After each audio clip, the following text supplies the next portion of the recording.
Bismillahirrahmanirrahim. Assalamualaikum warahmatullahi wabarakatuh.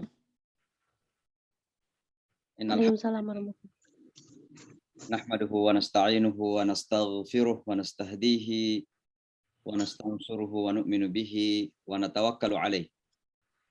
Wa na'udzu billahi min syururi anfusina wa min sayyiati a'malina. May yahdihillahu fala mudilla lahu wa may yudlil fala hadiya lahu. Konsep di Jakarta, La delok ilaha TV ku ya delok TV di wahdahu la syarika lah wa asyhadu anna Muhammadan abduhu wa rasuluh la nabiyya ba'dah. Wa sallallahu ta'ala wa baraka ala nabiyyina Muhammadin wa ala alihi wa sahabatihi wa kulli man tabi'a hudah wa istamsaka bi sunnatihi ila yaumiddin wa ba'd. Fa subhanaka la ilma lana illa ma 'allamtana innaka antal alimul hakim. Allahumma 'allimna ma yanfa'una wanfa'na bima 'allamtana. Allahumma arzuqna fahma wa waffiqna lil 'amali bihi ya rabbal alamin. Rabbi shrah li sadri wa yassir li amri wahlul 'uqdatam min lisani yafqahu qawli.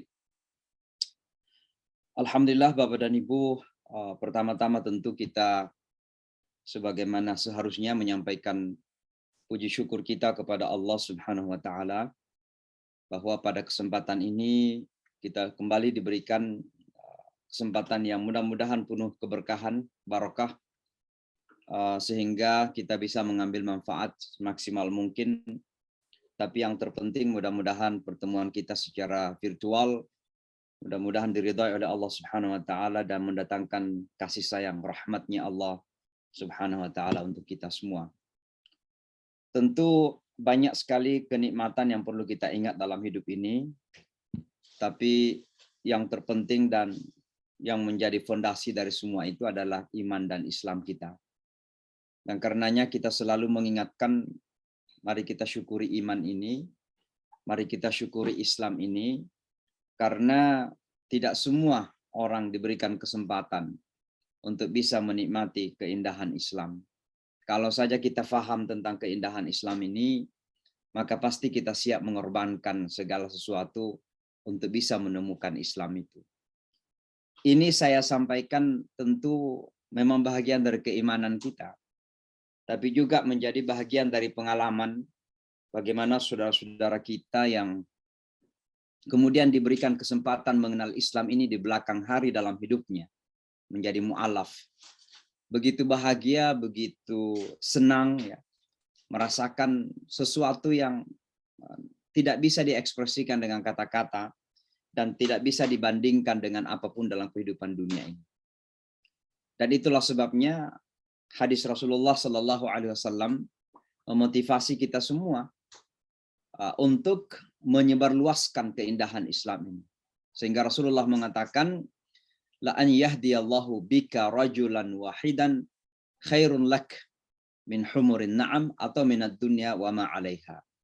Jadi kata Rasulullah kepada Ali radhiyallahu an, kalau sekiranya Allah memberikan hidayah melalui engkau, la an yahdiyallahu bika, kalau seandainya Allah memberikan hidayah kepada seseorang melalui engkau wahai Ali, maka itu lebih baik bagimu daripada onta merah. Dan onta merah itu ya kira-kira kendaraan yang paling dibanggakan orang Arab ketika itu, yang paling mahal, yang paling istimewa, atau dalam riwayat yang lain disebutkan khairum minad dunya wa ma 'alaiha. Lebih baik dari seluruh dunia ini dan segala yang ada di atas dunia. Nah, kalau saja kita menjadi penyebab hidayah dan itu lebih baik daripada dunia dan segala isinya, bagaimana kalau kita sendiri yang kemudian merasakan nikmatnya hidayah itu? Dan oleh karenanya, mari kita terus-menerus syukuri nikmat iman dan Islam ini. Dalam artian pertama kita pertahankan minimal. Kita pertahankan ya, bahwa alhamdulillah secara individu kita muslim, tapi juga secara bangsa bagi Bapak dan Ibu yang di Indonesia, sebagai bangsa kita ditakdirkan sebagai negara dengan penduduk muslim terbesar dunia. Ini sebuah blessing, sebuah kenikmatan, sebuah keberkahan yang Allah berikan kepada bangsa Indonesia untuk menjadi negara dengan penduduk muslim terbesar dunia. Tentu kalau seandainya dunia ini paham tentang Islam itu, betapa banyak bangsa di dunia ini ingin menjadi bangsa yang berpenduduk besar dunia, berbesar Islam gitu ya, seperti Indonesia. Maka Indonesia seharusnya dengan mensyukuri Islam ini, maka begitu akan banyak bangsa-bangsa yang kemudian iri hati kepada Indonesia, karena Allah memberikan kesempatan kepada bangsa ini untuk menjadi bangsa dengan penduduk muslim terbesar dunia. Tentu bukan sekedar menyadari, bukan sekedar mempertahankan bahkan, karena kesyukuran itu menuntut untuk kita terus-menerus tambah. La in syakartum la azidannakum. Kalau kalian mensyukur nikmat ini, pasti niscaya kami, kata Allah, akan menambahkan. Nah, kata kami akan menambahkan ini artinya bahwa kalau kita bersyukur, maka kita berupaya untuk menumbuh suburkan gitu. Mengembangkan. Maka keislaman individu kita kembangkan. Kalau kemarin-kemarin Islam kita kebanyakan hal-hal yang bersifat ritual semata, kita kembangkan kepada hal yang lebih luas. Bagaimana perilaku ekonomi kita, bagaimana perilaku sosial kita, bagaimana perilaku bahkan perilaku politik kita, bagaimana Islam memainkan peranan di sana. Nah, ini bagian dari kesyukuran kita di dalam mensyukuri nikmat iman dan Islam itu ya, Bapak dan Ibu sekalian. Nah, tentu juga kenikmatan yang lain yang harus kita syukuri adalah nikmat komunitas ya. Bagi kami yang hidup di negara minoritas Muslim seperti di Amerika ini, komunitas itu adalah sesuatu yang terasa pentingnya, terasa urgensinya. Tentu komunitas ini pada bahagian tertentu punya level yang macam-macam ya. Ada komunitas macam-macam, ada komunitas adat, bahkan ada komunitas ras, ada komunitas etnis ya. Di Indonesia itu atau di dunia ini ada misalnya persatuan paguyuban gitu ya. Ada cakra bagi orang Jawa, ada Minangbao bagi orang Minang, ada Pasundam bagi orang Sunda. Nah, itu bagian dari komunitas sebenarnya. Tapi satu hal yang harus kita ingat bahwa salah satu komunitas terpenting itu adalah sebuah bangsa. Maka bangsa itu komunitas. Ini sebuah kenikmatan kita diberikan untuk memiliki bangsa. Dan bangsa itu sya'bun di dalam bahasa Al-Quran, wa ja'alnakum syu'uban. Itu bagian dari sunnatullah. Dijadikan kita berbangsa-bangsa. Maka sebagai satu bangsa Indonesia itu sebuah kenikmatan. Tapi lebih jauh dari itu, kita sebagai umat Muhammad SAW, umat ini adalah komunitas. Ini adalah bangsa. Bangsa Muhammad SAW, bangsa Islam. Kita katakan demikian ya. Ya tentu kita tidak diikat oleh ikatan-ikatan nasional, ya. Tapi kita diikat oleh ikatan batin, ikatan hati. Maka walaupun kita hidup di Indonesia, kita punya satu bangsa, kita ada di Afrika, ada di Eropa, ada di Amerika, ada di mana-mana, dan kita semua adalah one nation, the nation of Muhammad sallallahu alaihi wasallam. Kita adalah umatnya Muhammad sallallahu alaihi wasallam. Ini kenikmatan yang perlu kita syukuri, dan mudah-mudahan kita semua sadar bahwa kita adalah satu umat, satu komunitas, komunitasnya Muhammad sallallahu alaihi wasallam, yang insya Allah kalau kita memang betul-betul menjadikan komunitas ini adalah milik kita dan Muhammad SAW sebagai pemimpin kita, mudah-mudahan kita termasuk yang punya hak diberikan syafaat oleh Rasulullah SAW di hari akhir nanti. Di hari di mana pasti semua akan mencari seseorang yang bisa memberikan syafaat, dan ternyata yang hanya beliau yang bisa memberikan syafaat dengan izin Allah Subhanahu wa taala. Baik Bapak dan Ibu sekalian, sallallahu taala alaihi wa ala alihi wa sahbihi ajma'in. Kita mulai pelajaran kita pada malam hari ini. Kita masuk kepada surah Al-Baqarah ayat 122 dan 123. Sebagaimana biasanya saya akan bacakan dulu dan mudah-mudahan bisa diikutin ya dalam hati atau dengan suara. Nanti kalau saya misalnya melakukan kesalahan dalam bacaan, mohon dikoreksi karena kita saling belajar. Di sini saya tidak selalu memposisikan diri sebagai guru, tapi kita saling belajar bagaimana memperbaiki bacaan Al-Quran kita. Ini nampak sederhana nih. Ya. Mengoreksi bacaan Al-Quran kita ini nampak seperti sederhana. Tapi percayalah ini sesuatu yang sangat dahsyat. Ya. Karena orang yang membaca Al-Quran dengan benar dan sungguh-sungguh belajar untuk membaca Al-Quran secara benar, maka dia akan bersama dengan malaikat-malaikat Allah Subhanahu wa taala. Ya, itu disebutkan dalam hadis Rasulullah SAW. Tapi mereka yang berusaha untuk membaca Al-Quran, wa yatatatta', dan masih juga misalnya melakukan kesalahan-kesalahan, tapi berusaha, punya komitmen, maka Allah memberikan 2 pahala kepadanya. Jadi di mana saja posisi kita, insya Allah tetap kita akan mendapatkan pahalanya Allah Subhanahu wa taala. Maka setiap kali kita berupaya untuk membaca Al-Quran secara baik ini, kita niatkan mudah-mudahan bisa mendatangkan ridha Allah Subhanahu wa taala. Baik Bapak dan Ibu, saya akan baca sekali atau 2 kali 2 ayat ini ya. A'udzu billahi minasy syaithanir rajim. Bismillahirrahmanirrahim. Ya bani Israil اذكروا نعمتي التي أنعمت عليكم وأني فضلتكم على العالمين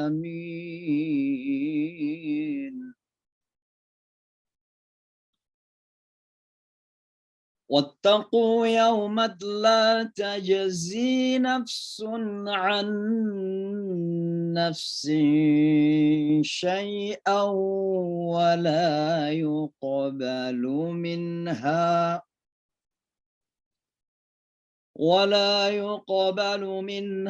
عدل ولا تنفعها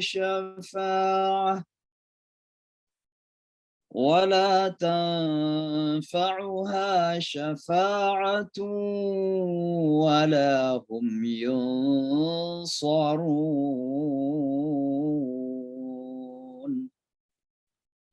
Coba sekali lagi. Saya akan baca lebih cepat, tapi tetap makhraj dan tajwid diperhatikan. Bismillahirrahmanirrahim. Ya bani Israil اذكروا نعمتي التي أنعمت عليكم وأني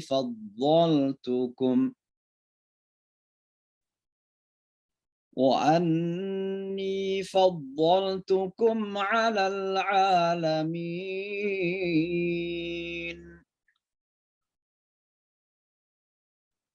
واتقوا يوما لا تجزي نفس عن نفس شيئا ولا يقبل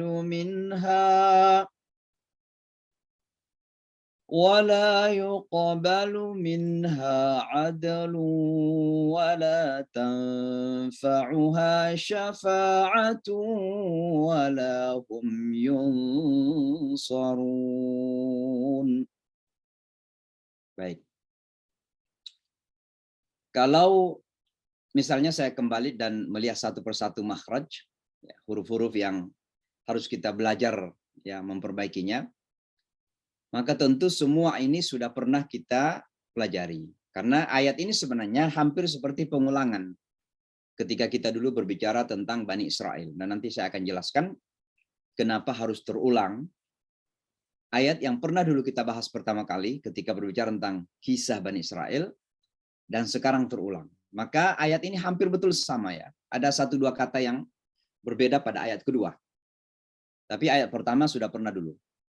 Maka kalau saya misalnya menyebutkan satu persatu huruf yang harus kita perbaiki atau belajari sebagai orang Indonesia, nah yang pertama tentu za, ya uzkur. Jadi ada berapa huruf? Pertama adalah za, waz, ya bani Israil, za. Jadi lidah itu seperti akan digigit, ya, tapi kemudian didorong pakai udara keluar, za, ya. Ya bani Israil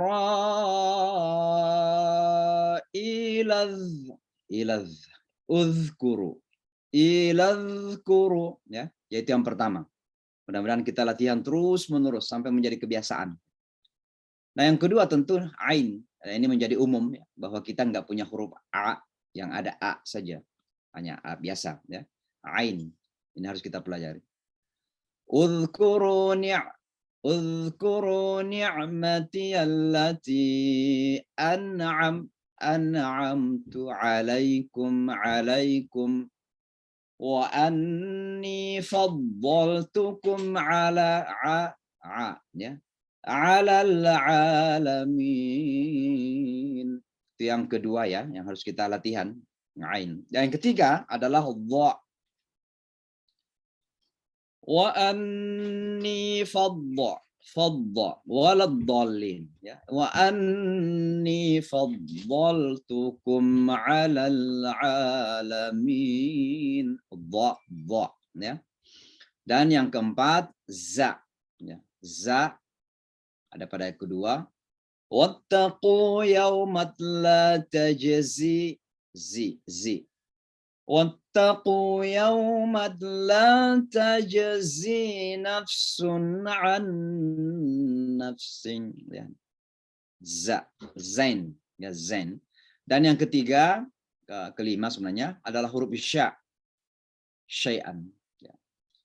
Wattaqu yawmat la tajzi nafsun an nafsin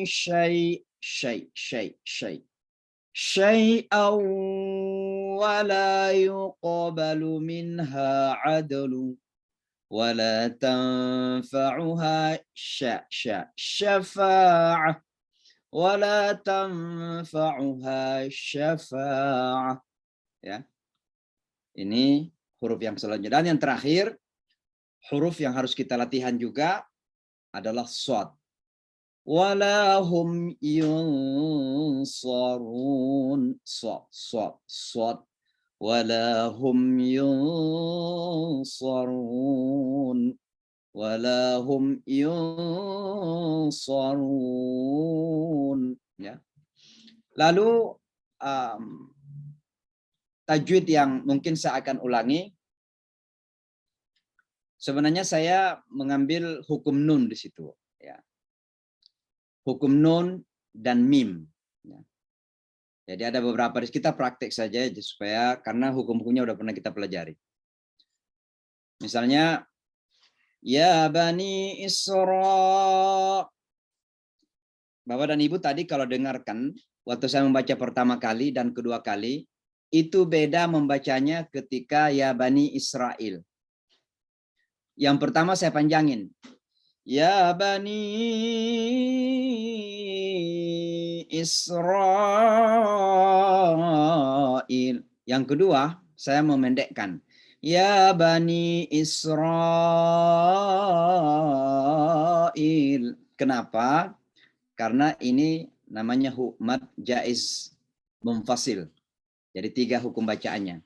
Bisa panjang 2 harakat, bisa panjang 4 harakat atau 4 ketukan, atau 6. Tapi yang afdal adalah 6. Ya. Tapi kalau Israel, ini ada mad ketemu dengan hamzah, ya, maka itu namanya mad wajib muttasil. Jadi harus 6 ketukan. Jadi tidak boleh kurang dari 6 ketukan. Maka kita baca Israel. Ya. Tapi itu bukan hukum yang kita bahas. Yang kita bahas adalah nun mati. Di sini ada an'amtu. Jadi nun mati ketemu ain. Itu namanya izhar halqi. Jadi harus jelas cara penyebutan nun. Ni'mati allati an'amtu. Ya. Kemudian ada mim mati ketemu ta. Itu namanya izhar syafawi. Jadi penyebutan mimnya jelas. An'amtu. Jangan dilagu-lagukan. Jangan an'amtu. Salah. Walaupun suaranya bagus.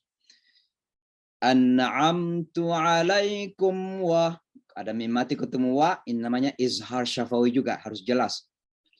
An'amtu alaikum wa anni faddaltukum ada mim mati ketemu ain, ini namanya izhar syafawi juga.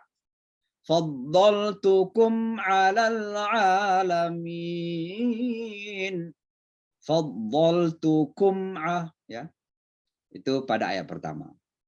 Lalu ayat kedua, ya, ada suara nun di sini namanya idgham. Yauman ketemu dengan la. Ini namanya idgham bila gunna. Jadi membacanya seperti ini. Wattaqu yaumalla. Yaumalla. Jadi seolah-olah suara nun itu sudah enggak ada. Langsung masuk ke huruf lam. Wattaqu yaumat la tajzi nafsun ada juga sini tanwin namanya tanwin ketemu dengan ain menjadi izhar halqi. Nafsun an ya. Kemudian ada nun ketemu nun itu namanya idgham mithlaim. Jadi ada dua huruf yang sama, huruf pertama mati, huruf kedua berharakat, maka huruf yang pertama itu masuk ke dalam huruf yang kedua.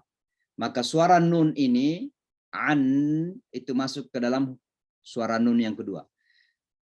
Nafsun an nafs ya.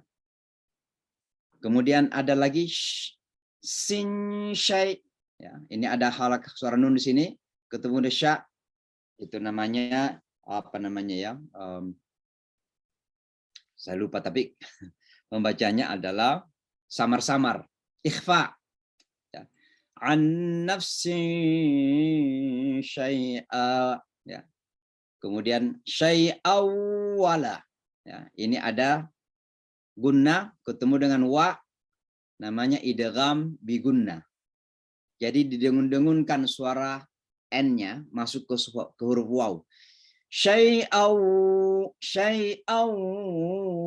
wa la yuqbalu minha. Nah, di sini ketemu lagi nun ketemu ha izhar halqi. Wa la yuqbalu minha adlu. Ada lagi suara nun di sini ketemu dengan wa itu lagi namanya idgham bi gunna. Jadi suara n masuk ke waw. Adlu wala ya. Lalu tanfa'uha syafa'atu. Ini lagi suara ketemu waw. Idgham bi gunnah. Syafa'atu wala hum yunsarun. Ya, itulah kira-kira beberapa hukum tajwid ya Bapak dan Ibu. Mudah-mudahan kalau membaca dua ayat ini bisa diingat-ingat dan dipraktekkan. Sehingga insya Allah bacaan Al-Quran kita semakin benar. Baik dalam makhraj maupun dalam tajwidnya. Insya Allah. Baik, kita masuk ke dalam arti dari kata-kata yang ada pada dua ayat ini. Banyak sekali yang sudah kita ulangi, tapi mudah-mudahan dengan itu mengingatkan. Yang pertama, ya wahai bani anak-anak atau keturunan. Ya bani, wahai anak-anak. Jadi kata ibnun, satu anak. Ibnani, dua anak. Abna atau bani. Ya, bisa dua jamaknya kata anak itu. Salah satunya adalah bani, anak-anak. Ya bani, wahai anak-anak. Israel, Israel. Nanti kita jelaskan siapa itu Israel. Uzkuru, ingatlah kalian. Ni'mati, nikmat-nikmatku. Sebenarnya bukan nikmat-nikmatku, tapi satu saja. Nikmatku. Kalau nikmat-nikmatku an'umi atau ni'ami, tapi ini ni'mati, nikmatku. Saya salah terjemahkan di situ. Allati yang an'amtu, aku telah nikmatkan, aku telah karuniakan. Ini uniknya bahasa Arab. Alaikum atas kalian, wa anni dan sesungguhnya aku faddaltukum. Aku telah utamakan kalian ala atas ya al-alamin, alam semesta atau universe. Itu ayat pertama. Yang kedua, wattaqu dan takutlah kalian yauman akan suatu hari atau pada hari.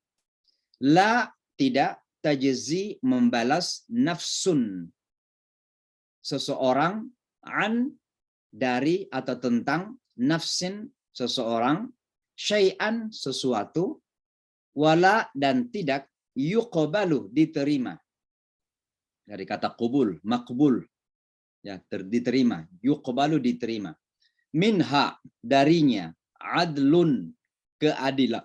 Jadi kata adlun itu kata keadilan tapi di sini bermakna tebusan. Ya, tebusan. Wala dan tidak tanfa'uha bermanfaat baginya syafa'ah pembelaan. Jadi kata syafaat itu artinya dibela, pembelaan. Nanti kita mengharapkan syafaat Rasulullah, artinya kita mengharapkan pembelaan Rasulullah di hari kiamat nanti. Syafaat itu pembelaan. Wala dan tidak hum mereka yunsarun, ada nun yang tertinggal di situ, mereka ditolong. Ya. Dan tidak mereka ditolong. Ya. Jadi kalau kita kembali kepada ayat tadi, ya Bani Israel, wahai anak-anak Israel, uzkuru, ingatlah kalian nikmatku, nikmati, allati an'amtu, yang aku telah nikmatkan, atau yang aku telah berikan, atau aku telah karuniakan, alaikum, atas kalian, bermakna kepada kalian. Wa anni, dan sesungguhnya aku, faddaltukum, telah mengutamakan kalian, alal alamin, atas alam semesta atau atas manusia yang lain. Wattaqu yauman, dan takutlah akan suatu hari, la tajzi nafsun, seseorang tidak memberi balasan, an nafsin, kepada orang lain, syai'an, sesuatu apapun, wala yuqbalu minha, dan tidak diterima darinya, adlun, tebusan, wala tanfa'uha, dan tidak memberikan manfaat padanya, syafa'ah, pembelaan, wala hum yunsarun, dan mereka tidak akan diberikan pertolongan atau mereka tidak akan ditolong. Ya, kira-kira itu terjemahan yang sederhana yang kita buat sendiri, bukan terjemahan yang dibuat oleh Departemen Agama atau siapapun, tentu berdasarkan dari makna kata yang sudah kita pelajari itu. Baik Bapak dan Ibu sekalian, sudah kita pelajari makhraj, tajwid, makna kata, sekarang kita masuk kepada tafsiran daripada ayat ini. Mudah-mudahan insya Allah kita bisa memahami dan kita bisa mengambil ibrah, pelajaran-pelajaran dari ayat yang begitu sangat penting ini. Pertama, kalau kita kembali kepada ayat 40 dari surah Al-Baqarah, 47 dan 48, maka disitulah awal ketika berbicara tentang serial drama. Kalau saya mengistilahkan semacam serial drama, ya, drama tentang Bani Israel. Dari zaman Nabi Musa alaihissalam sampai kepada nabi-nabi setelah itu. Ya, dan itu cerita begitu panjang, begitu luas, begitu banyak yang tercakup. Tapi intinya dimulai dengan kata-kata yang sama. Ya, pada ayat ini persis. Maka ini sebenarnya adalah mengingatkan kembali tentang awal, karena dua ayat ini, ayat 122 dan 123, ini adalah penutup dari serial drama Bani Israel, ya, yang panjang itu. Nah, bisa kita bayangkan dari ayat 40 sampai ayat 123 ini, betapa panjang cerita itu. Tentu ada beberapa selingan. Ya. Nah, ini adalah penutup dari perjalanan panjang pada fase cerita Bani Israel dalam konteks surah Al-Baqarah ini. Ya. Nah, seperti yang banyak dipertanyakan oleh banyak kalangan, kenapa terjadi pengulangan di dalam Al-Quran itu? Ada pengulangan cerita, bahkan ada beberapa hukum yang kemudian disebutkan secara terulang. Ya. Kata aqimus shalah kan bukan satu kali misalnya disebutkan dalam Al-Quran. Ya, sebenarnya sudah cukup satu kali. Wa aqimus shalah, dan dirikanlah salat, cukup sebenarnya. Itu cukup menjadi perintah bagi kita. Itu iman, mengatakan bahwa kita harus salat. Tapi kenapa berulang-ulang dalam Al-Quran? Nah, ini akan kita bahas kenapa terjadi pengulangan. Apalagi kalau kita sampai kepada cerita Bani Israel yang paling banyak terulang dalam Al-Quran. Di surah Al-Baqarah ada, di surah Ali Imran ada, di beberapa surah ke depan ada. Sampai di juz amma pun masih terus disebutkan. Bahkan di surah An-Nazi'at yang masih disebutkan cerita Bani Israel atau umatnya dari Musa alaihissalatu wassalam. Kenapa? Tentu yang pertama adalah jangan sampai kita yakin atau ada semacam sesuatu yang terbetik dalam pemikiran kita bahwa pengulangan ini semacam overlapping atau sesuatu yang kurang bermanfaat. Misalnya kita menulis buku berulang-ulang, poin yang sama kita tulis, tentu kita mengatakan itu ngapain, nggak ada poinnya kan begitu. Kan sudah disebutkan misalnya. Nah jangan sampai Al-Quran ini kita berpikir seperti itu. Ini kan pengulangan, ngapain gitu, udah nggak punya makna, udah pernah dulu disebutkan kira-kira begitu. Tidak demikian. Di dalam Al-Quran tidak ada suatu apapun, jangankan sebuah ayat, apalagi sebuah poin ajaran, satu kata saja, bahkan satu huruf pun, misalnya hamim atau misalnya qaf, satu huruf itu satu ayat, jangan sampai terbetik bahwa itu tidak punya makna. Segala sesuatu yang ada dalam Al-Quran pasti punya makna dan punya tujuan. Tantangannya adalah apakah kita mampu memahami makna-makna itu. Dan kalau kita tidak mampu, jangan sampai arogansi mengatakan bahwa itu mah tidak punya makna. Justru yang harus kita sadari adalah, dan ini bagian tawaduan kita, bahwa kita yang belum mampu untuk memahaminya. Makanya Al-Quran menantang kita. Don't you think? Kenapa Anda tidak berpikir? Afala tatafakkarun, afala tatadabbarun, afala ta'lamun. Kenapa kalian tidak faham? Kenapa kalian tidak tahu? Jadi tantangannya kembali kepada kita, bukan pada Al-Quran. Dan oleh karenanya jangan sampai kemudian kita memahami bahwa pengulangan ini sia-sia, tidak punya makna. Pengulangan ini tentu bukan tidak punya makna. Karena sekali lagi tidak ada satu huruf pun dalam Al-Quran yang tidak punya makna, walaupun mungkin kita belum tahu. Nah, saya menyebutkan beberapa makna dari pengulangan sejarah atau penyebutan sesuatu dalam Al-Quran itu.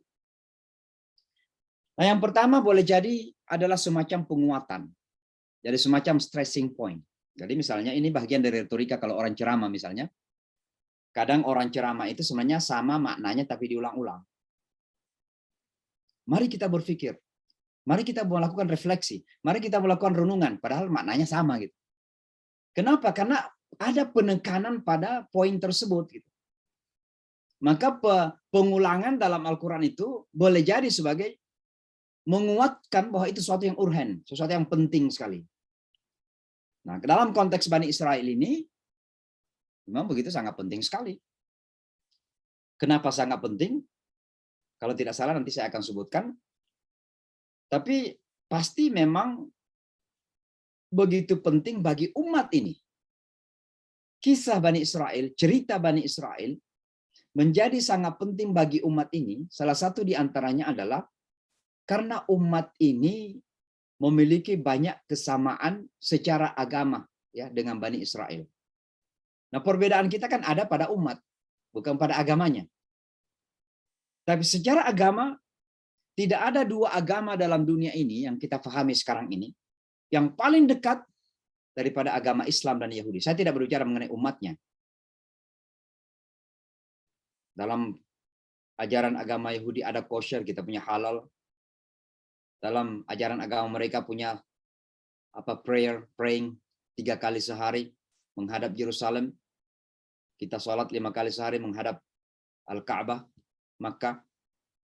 Dalam ajaran mereka ada perintah untuk menutup aurat. Makanya Yahudi Ortodoks masih menutup kepala gitu perempuannya. Demikian juga kita dalam agama ini. Banyak sekali kesamaan-kesamaan di dua agama ini. Dan itulah sebabnya kisah Bani Israel ini sebenarnya secara langsung mengingatkan kepada kita bahwa ini dua umat punya ajaran yang sangat dekat, ya, sangat dekat. Saya tidak mengatakan sama, sangat dekat, yang menjadikan seolah-olah agama ini kemudian berbeda adalah pengikutnya di kemudian hari.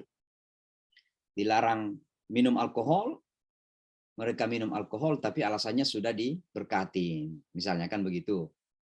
Kemudian dilarang makan yang haram, mereka tambah-tambah. Tidak boleh makan daging lalu dicampur dengan sesuatu yang bersumber dari daging itu, misalnya susu. Ya. Itu dari mana sumbernya, dalilnya apa? Nggak ada juga, dibuat-buat lah kira-kira begitu. Maka perbedaan itu ada pada umatnya, bukan pada agamanya. Ya. Karena Musa alaihissalam datang itu membawa kitab Allah namanya Taurat, dan di Taurat itu ada hukum-hukum yang jelas. Dan syariah Musa itu adalah syariah yang harus diterapkan pada umat mereka, lalu harusnya diteruskan oleh pengikut Nabi Isa itu, karena pengikut Nabi Isa itu nggak datang dengan syariah yang baru.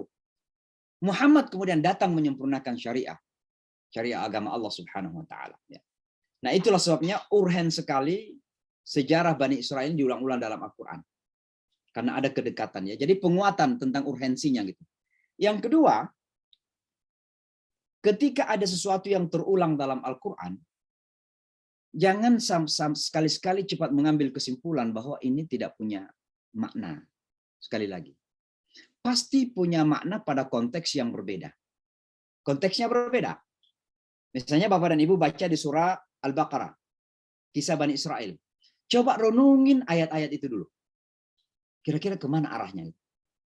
Ketika Allah berbicara tentang makanan dari langit yang diturunkan itu. Manna wassalwa. Kira-kira konteksnya apa ya? Dalam kehidupan kita gitu. Lalu beberapa surah kemudian ada penyebutan kisah yang sama gitu. Konteksnya dipikirkan, kira-kira arah pelajaran yang akan Allah berikan kepada kita itu kemana gitu. Jadi pasti setiap ayat dalam Al-Quran itu punya konteks, punya latar belakang yang berbeda. Kalau dalam Al-Quran biasa juga disebut sebagai punya asbabun nuzul yang berbeda gitu. Nah, itulah yang kemudian menentukan konteksnya. Lalu yang lain punya konteks pemaknaan, ibrah khusus dari yang lain. Jadi artinya punya tujuan pengajaran yang khusus. Jadi ada arah petunjuk yang Allah ingin sampaikan dari sejarah itu yang berbeda dari sebelumnya. Kalau sebelumnya misalnya kita disampaikan tentang sejarah Nabi Musa, seolah-olah kata-katanya sama. Tapi kalau kita baca semua ayat-ayat yang berkaitan dengan itu, pasti kita akan mengambil sebuah kesimpulan pelajaran yang berbeda dari ayat yang ada pada surat yang lain. Mudah-mudahan dipahami ini. Dan tentu banyak makna yang lain. Tapi intinya adalah saya ingin mengatakan, mengingatkan diri saya dan kita semua, jangan sampai terbetik dalam pemikiran kita bahwa terulangnya sejarah atau kisah yang ada dalam Al-Quran itu seolah-olah repetition. Ya, repetition, pengulangan yang seolah-olah tidak punya makna. Jangan sampai kita terbawa kepada pemikiran seperti itu. Karena itu sebuah keangkuhan yang sebenarnya menunjukkan kebodohan kita. Justru kita ditantang oleh Al-Quran untuk kita pahami apa makna daripada pengulangan itu, apa bedanya antara yang di sana dan di sini, itu harus kita pahami bersama. Baik, Bapak-Ibu sekalian, ayat-ayat ini sesungguhnya lebih kepada penggarisbawahan tentang posisi dan urgensi umat ini untuk kelompok manusia bernama Bani Israel. Jadi ini penekanan sekali lagi. Ya, saya tadi sebenarnya sudah mengulangin ini apa urgensinya ya. Ini saya sudah menunjukkan. Pertama, bahwa antara umat Nabi Musa dan umat Nabi Muhammad ini memiliki kedekatan yang erat. Ini dalam hal agama ya. Saya tidak berbicara tentang konflik-konflik yang terjadi, apalagi masalah Palestina Israel. Ya. Pertama, masing-masing umat ini sesungguhnya secara aslinya itu beriman kepada tauhid. Dan orang-orang Yahudi itu sejujurnya ya dengan segala ketidaksetujuan kita dalam banyak hal, yang mereka percaya kepada Tuhan yang satu. Ya, sehingga di sinagog-sinagog mereka itu mereka sangat anti patung-patung juga. Sampai-sampai Rabi Yahudi itu mengatakan, saya ini bisa masuk ke masjid tapi tidak diperbolehkan untuk masuk ke dalam gereja Kristen. Saya tanya kenapa? Mereka mengatakan karena di dalam gereja Kristen ada patung-patung. Ya. Jadi orang-orang Yahudi itu juga percaya kepada tauhid. Ya. Kata ilahun, ya ilahun, mereka mengatakan Elohim. Ya. Kemudian yang kedua bersyariah. Jadi orang Yahudi yang sebenarnya masih ortodoks itu ikut kepada syariah. Walaupun ada beberapa yang kemudian dilebihkan, ada yang dikurangin dan sebagainya. Seperti dalam hal makanan, ya kalau makanan mereka sangat ketat sekali. Boleh saya mengatakan bahwa dalam hal makanan kosher, konsep kosher itu jauh lebih ketat daripada konsep halal. Ya. Ketat sekali. Jadi orang yang betul-betul mengikuti konsep kosher itu tidak akan memakai sendok yang dipakai oleh orang lain. Atau piring yang dipakai oleh orang lain nggak pakai. Mereka punya piring sendiri, mereka punya sendok sendiri. Karena khawatir akan tercampur. Nah, gitu. Nah, ini beda kita orang-orang Islam yang terkadang ya masuk ke restoran-restoran yang umum kan, yang sudah pasti panci yang dipakai masak daging biasa itu sudah pernah dipakai oleh daging yang diharamkan juga gitu. Nah, tapi mereka sangat ketat sekali. Ya. Ada cerita dulu saya pernah mengadakan dialog antar agama di PBB. Lalu kita sepakat untuk mengadakan makan setelah acara. Kita kemudian membatalkan makan itu gara-gara perbedaan pendapat piring siapa yang dipakai. Karena orang Yahudi bersikuku harus bawa piringnya sendiri. Gara-gara piring saja. Nah, yang ketiga, memiliki kesamaan ritual yang banyak. Yang saya sebutkan tadi itu. Ritualnya sama. Bahkan dalam hal konteks sosial, beberapa hal-hal yang bersifat sosial itu, Yahudi dan Islam itu sama. Kita mengatakan Assalamualaikum, mereka mengatakan Shalom Lechem, ya, misalnya, itu dalam bahasa Hebrew. Ya, jadi salam, shalom, alaikum, lechem. Ya, mirip sekali. Dan beberapa hal yang lainnya. Ini saya katakan di bawah itu beberapa ajaran sosial. Ya, banyak lagi. Ya. Nah, yang kedua, kenapa penting? Karena melakukan Bani Israel demikian. Karena apa yang dilakukan oleh Bani Israel yang begitu dimurkai oleh Allah, Allah mengulangi ya agar umat ini jangan terjatuh, kira begitu, ke dalam lubang yang sama. Jadi semacam peringatan lah dari Allah Subhanahu wa taala agar umat ini berhati-hati sehingga jangan sampai jatuh dalam perilaku yang sama dengan Bani Israel itu. Maka diulang-ulangi cerita tersebut ya. Bapak dan Ibu sekalian, kita masuk kepada ayat ya. Ini pengulangan, udah pernah kita diskusikan dulu. Ya Bani Israel. Siapa Bani Israel itu? Kita sudah pernah menyampaikan dan saya kira semua kita sudah paham bahwa kata Israel itu dari dua kata. Dari Isra dan Il. Di kalangan orang-orang Kristen ada kata-kata yang mereka selalu dengung-dengungkan ketika Yesus katanya disalib. Lalu mengatakan begini, Eli, Eli, lama sabaktani. Tuhan, Tuhan, wahai Tuhan, wahai Tuhan, kenapa engkau meninggalkan aku? Kira-kira begitu. Nah, jadi sebuah statement yang paradoks. Masa Tuhan berbicara kepada Tuhan atau anak Tuhan berbicara kepada bapaknya ditinggalkan gitu. Alangkah sedihnya bapaknya itu membiarkan anaknya digantung. Kira-kira begitu. Nah, jadi kata El, Isra, El, ada dua kata, Isra dan El. El itu artinya Tuhan, Isra itu artinya hamba. Kalau dalam bahasa Arab, Abdun. Jadi Israel itu sebenarnya dalam bahasa Arabnya Abdullah, hamba Tuhan. Bani, anak-anak. Nah, siapa Israel itu? Di dalam pemahaman para ulama kita dan penafsiran ulama-ulama, dan ini juga disampaikan Rasulullah SAW, Israel itu adalah nama lain daripada Nabi Yakub alaihissalatu wassalam. Jadi Ibrahim punya anak Ishak alaihissalatu wassalam, dan dari Ishak terlahir Yakub.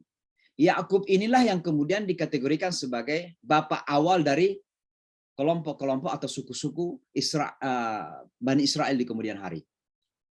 Maka Israel itu nama lain daripada Yakub. Maka Bani Israel artinya anak-anak cucu Yakub. Siapa anak cucu Yakub itu? Yakub kita kenal punya anak laki-laki 12. Saya nggak tahu perempuan karena nggak disebutkan. Tapi laki-lakinya 12.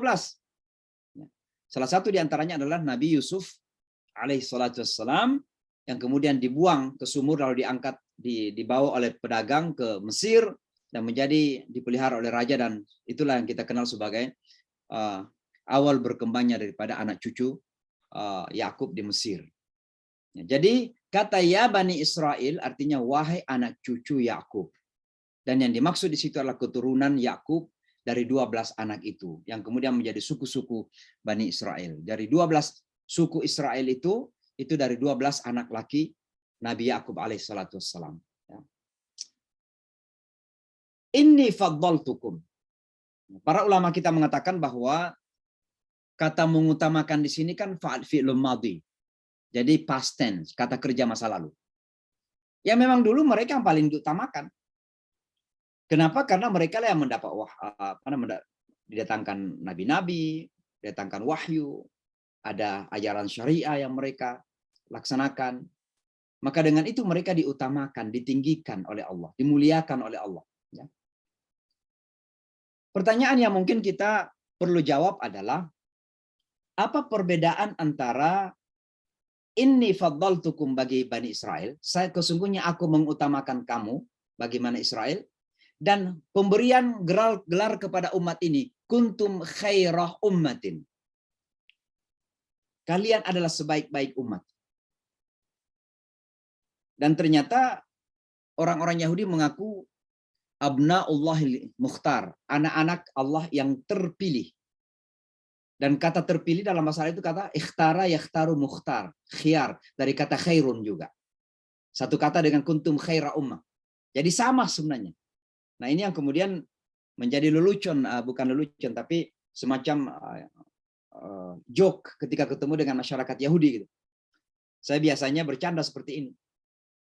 Anda pada malam hari ini beruntung, misalnya saya diundang oleh mereka, saya mengatakan Anda pada malam hari ini beruntung karena Anda didatangi oleh umat yang terbaik. Mendatangi umat yang terpilih. Oh, gembira sekali kalau dikatakan seperti itu. Karena mereka mengaku terpilih dan kita juga ada gelar dalam Quran kuntum khaira ummat ini. Nah, tapi apa beda antara faddaltukum dan khairu ummah? Kalau inni faddaltukum itu adalah murni masa lalu. Setelah berlalu dan datang ajaran yang baru dalam arti Muhammad SAW dan Islam, maka pemberian gelar itu dengan sendirinya sungguhnya tergantikan. Maka yang berlaku adalah kuntum khaira ummatin. Kalian dilahirkan sebagai umat yang terbaik, ta'muruna itu fi'il mudhari itu. Jadi bukan kata masa lalu. Kalian menyeru kepada kebaikan. Ta'muruna bil ma'ruf wa tanhauna 'anil munkar. Bukan amartum bil ma'ruf, bukan kalian telah menyeru kepada yang ma'ruf, bukan. Kalian menyeru kepada ma'ruf. Dalam arti sekarang dan masa yang akan datang. Maka khair ummah ini itu akan terus dari sekarang sampai akan datang selama kita memenuhi syaratnya. Kuntum apa itu syaratnya? Ta'muruna bil ma'ruf wa tanhauna 'anil munkar wa tu'minuna billah. Beriman kepada Allah. Tapi Bani Israel udah lewat. Nah, itu sesungguhnya sebenarnya perbedaannya di situ. Jadi jangan sampai kemudian ada lagi teman-teman yang merasa paling toleransi gitu, lalu mengatakan, oh benar sebenarnya, sama saja. Masing-masing kok diutamakan. Keutamaan mereka itu pada masa lalu. Makanya apa kata masa lalu ini, kata kerja masa lalu. Sementara kita ini adalah masa sekarang dan masa depan. Walaupun memang ya bersyarat. Syaratnya apa? Ta'muruna bil ma'ruf wa tanhauna 'anil munkar wa tu'minuna billah. Kalau kita penuhi persyaratan itu, maka kita punya hak untuk menjadi khair ummah. Tapi kalau tidak, tentu jangan ngaku. Kan begitu. Hal ketiga dari ayat yang pertama harus kita fahami adalah kata uzkuru. Ingatlah kalian. Nah, kenapa kata uzkuru disebutkan? Padahal tujuannya sebenarnya adalah bersyukurlah kalian. Mereka disuruh bersyukur, tapi mereka disuruh mengingat gitu. Karena tidak ada seseorang yang bisa bersyukur kecuali ingat. Ingat itu artinya ada kesadaran gitu. Orang yang tidak punya kesadaran nggak mungkin bisa bersyukur. Misalnya seorang anak nih, dia nggak punya kesadaran bahwa betapa orang tuanya melakukan yang terbaik, berkorban, bangun pagi-pagi, kembali rumah tengah malam gitu, membanting tulang, mencari nafkah. Anak-anak nggak tahu dia, nggak ingat sama sekali jasa orang tua. Dia nggak pernah bersyukur kepada orang tuanya tuh, nggak pernah berterima kasih. Maka ketika Allah mengatakan uzkuru ni'mati ya, itu artinya syukuri nikmatku. Bukan sekedar ingat-ingat saja, tapi syukurin. Nah, itulah sebabnya saya mulai tadi dengan mengingatkan kita semua untuk bersyukur dengan nikmat Islam ini. Nikmat kepada Bani Israel itu banyak. Banyak sekali sebenarnya. Mereka pada zamannya itu banyak yang jadi penguasa, ya, diberikan keutamaan-keutamaan ilmu. Bahkan Bani Israel itu salah satu kelebihannya, di mana-mana saja, walaupun mereka terkadang menjadi minoritas, tapi punya kelebihan-kelebihan dan keunikan-keunikan. Itu dalam hal duniawi. Itulah yang kemudian salah satu hal yang menjadikan Hitler di Jerman misalnya menjadi begitu geram karena dianggap kaum Arya ketika itu yang dianggap sebagai orang putih asli kok tidak sehebat mereka Yahudi yang dianggap walaupun kulitnya putih, walaupun matanya biru, berambut pirang, Yahudi tak dianggap bukan orang putih itu oleh mereka yang white supremacy. Maka mereka kemudian diburu, dibantai oleh Hitler. Tapi intinya mereka punya kelebihan-kelebihan dalam hal duniawi. Tapi kelebihan yang terutama yang Allah berikan kepada mereka, faddaltukum, adalah mereka diutus kepada mereka banyak sekali nabi-nabi Allah dari keturunan mereka. Jadi bayangkan ya, dari Nabi Ishak sampai kepada Yakub, turun kepada Nabi siapa namanya Yusuf alaihissalatu wassalam. Kemudian 5 generasi kemudian datanglah Nabi Musa, Nabi Harun, lalu Nabi Daud, Nabi Sulaiman, kemudian ada Yunus, kemudian ada Zakaria, kemudian sampai kepada Isa alaihissalatu wassalam. Luar biasa banyaknya nabi yang diutus kepada Bani Israel. Bayangkan itu sebuah kebanggaan luar biasa itu. Mohon maaf saya tidak bermaksud menyinggung. Tapi terkadang karena Nabi kita tercinta Muhammad sallallahu alaihi wasallam diutus oleh Allah di Mekah dan lewat keturunan Arab tentunya, maka ada kebanggaan dari orang Arab itu. Ya. Nah, sampai sekarang ini pun kan ada istilah Habib itu kan. Ada Habib Rizik, ada Habib Bahar, ada Habib siapa gitu. Nah itu ada perasaan itu. Ya. Apakah salah atau tidak? Saya tidak mengatakan salah tuh. Karena itu bagian dari nature, orang bangga dengan itu, keturunan. Walaupun Islam itu dan iman itu kan bukan keturunan, bukan juga darah gitu. Ini kepada Bani Israel begitu banyak sekali nih. Bukan cuma satu. Gitu. Jadi bisa dibayangkan kebanggaan Bani Israel itu. Tapi itu tidak cukup bagi mereka. Sampai-sampai mereka dendam kesumat kepada umat ini dan kepada Muhammad SAW. Karena mereka ingin juga Nabi yang terakhir itu, penutup para Nabi dan Rasul Muhammad, diutus dari kalangan mereka. Padahal sudah begitu banyak Nabi yang diutus kepada mereka. Jadi sebuah kebanggaan yang luar biasa sebenarnya, karena Allah mengutus begitu banyak Nabi dan Rasul kepada mereka. Nah bisa dibayangkan ya, kalau seandainya kita bangsa Indonesia ini, tiba-tiba pernah ditakdirkan juga ada seorang Nabi dari keturunan Indonesia gitu. Wah pastilah kita akan mengatakan Islam di Nusantara. Nah, sekarang saja selalu bangga itu, yang kata-kata itu. Nah, itu yayasan saya juga Nusantara Foundation, tapi bukan Islam Nusantara. Nah gitu. Jadi ada kebanggaan ini. Nah, ini kenikmatan yang luar biasa yang seharusnya bukan dijadikan sebagai jalan arogansi, jalan keangkuhan, tapi untuk disyukurin kepada Allah Subhanahu wa taala. Maka Allah mengingatkan kepada mereka, "Udzkuru ni'mati allati an'amtu 'alaikum wa anni faddaltukum 'alal 'alamin." Itu dari ayat yang 122 ini. Mudah-mudahan kita sebagai umat Islam yang Allah telah pilih sebagai khair ummah ini, itu juga mensyukuri. Bukan sombong, bukan angkuh. Beda antara mensyukuri, kemudian merasa mulia, merasa ada pride gitu, being proud of, bukan arogan, not arrogance, bukan angkuh dan sombong. Kita tidak perlu angkuh dan sombong.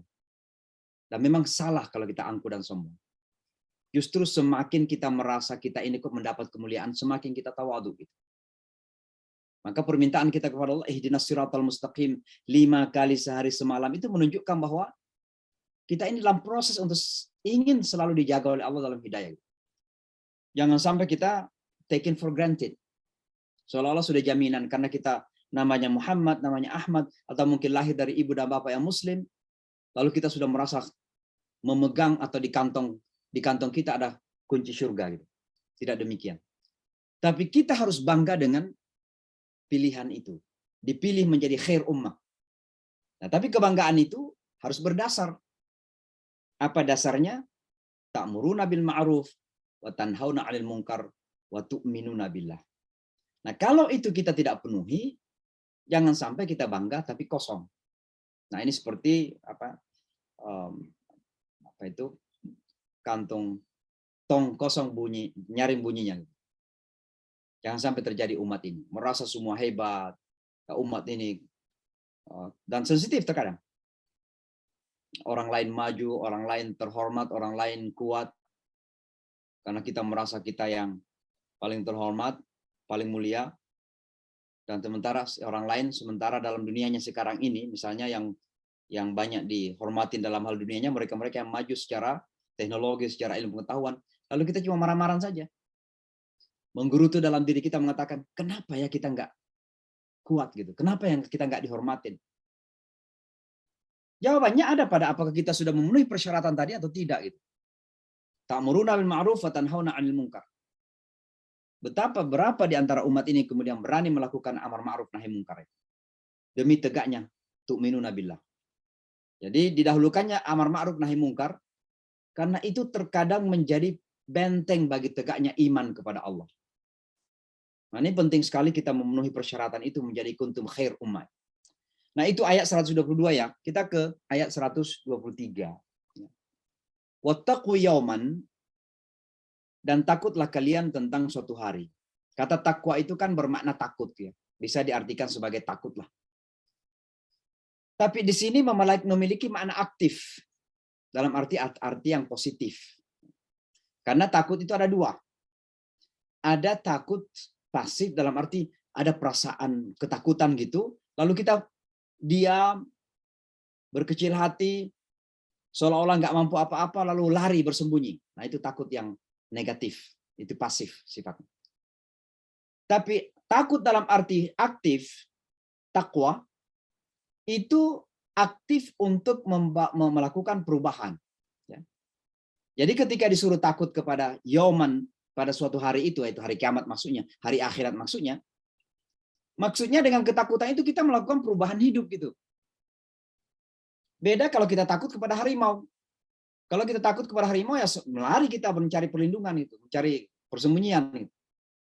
Atau kita takut dari KPK misalnya karena mungkin korupsi gitu, pasti berusaha untuk menyembunyikan itu.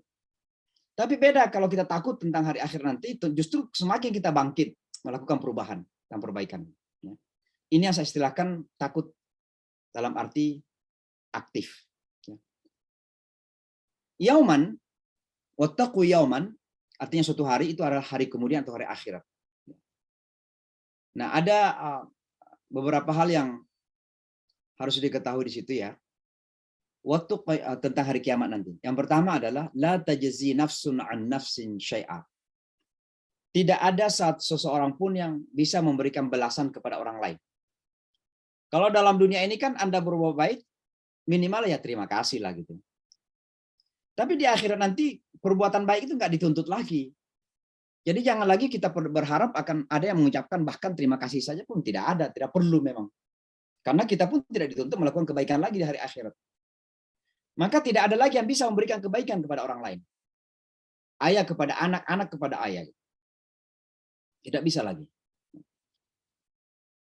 Yang bisa memberikan jaza hanya Allah Subhanahu wa taala. Maka jaza hanya milik Allah. Bagian dari Yaumuddin. Malik Yaumuddin. Pemilik hari kiamat Allah Subhanahu wa taala. Karena tidak ada yang bisa memberikan balasan apapun kecuali Allah Subhanahu wa taala. Bahkan Rasulullah mengatakan kepada anaknya Fatimah, anak tercinta, putri tercinta beliau, "Wahai Fatimah, berusahalah untuk menyelamatkan diri kamu karena saya tidak akan bisa menyelamatkan kamu di hari akhir nanti."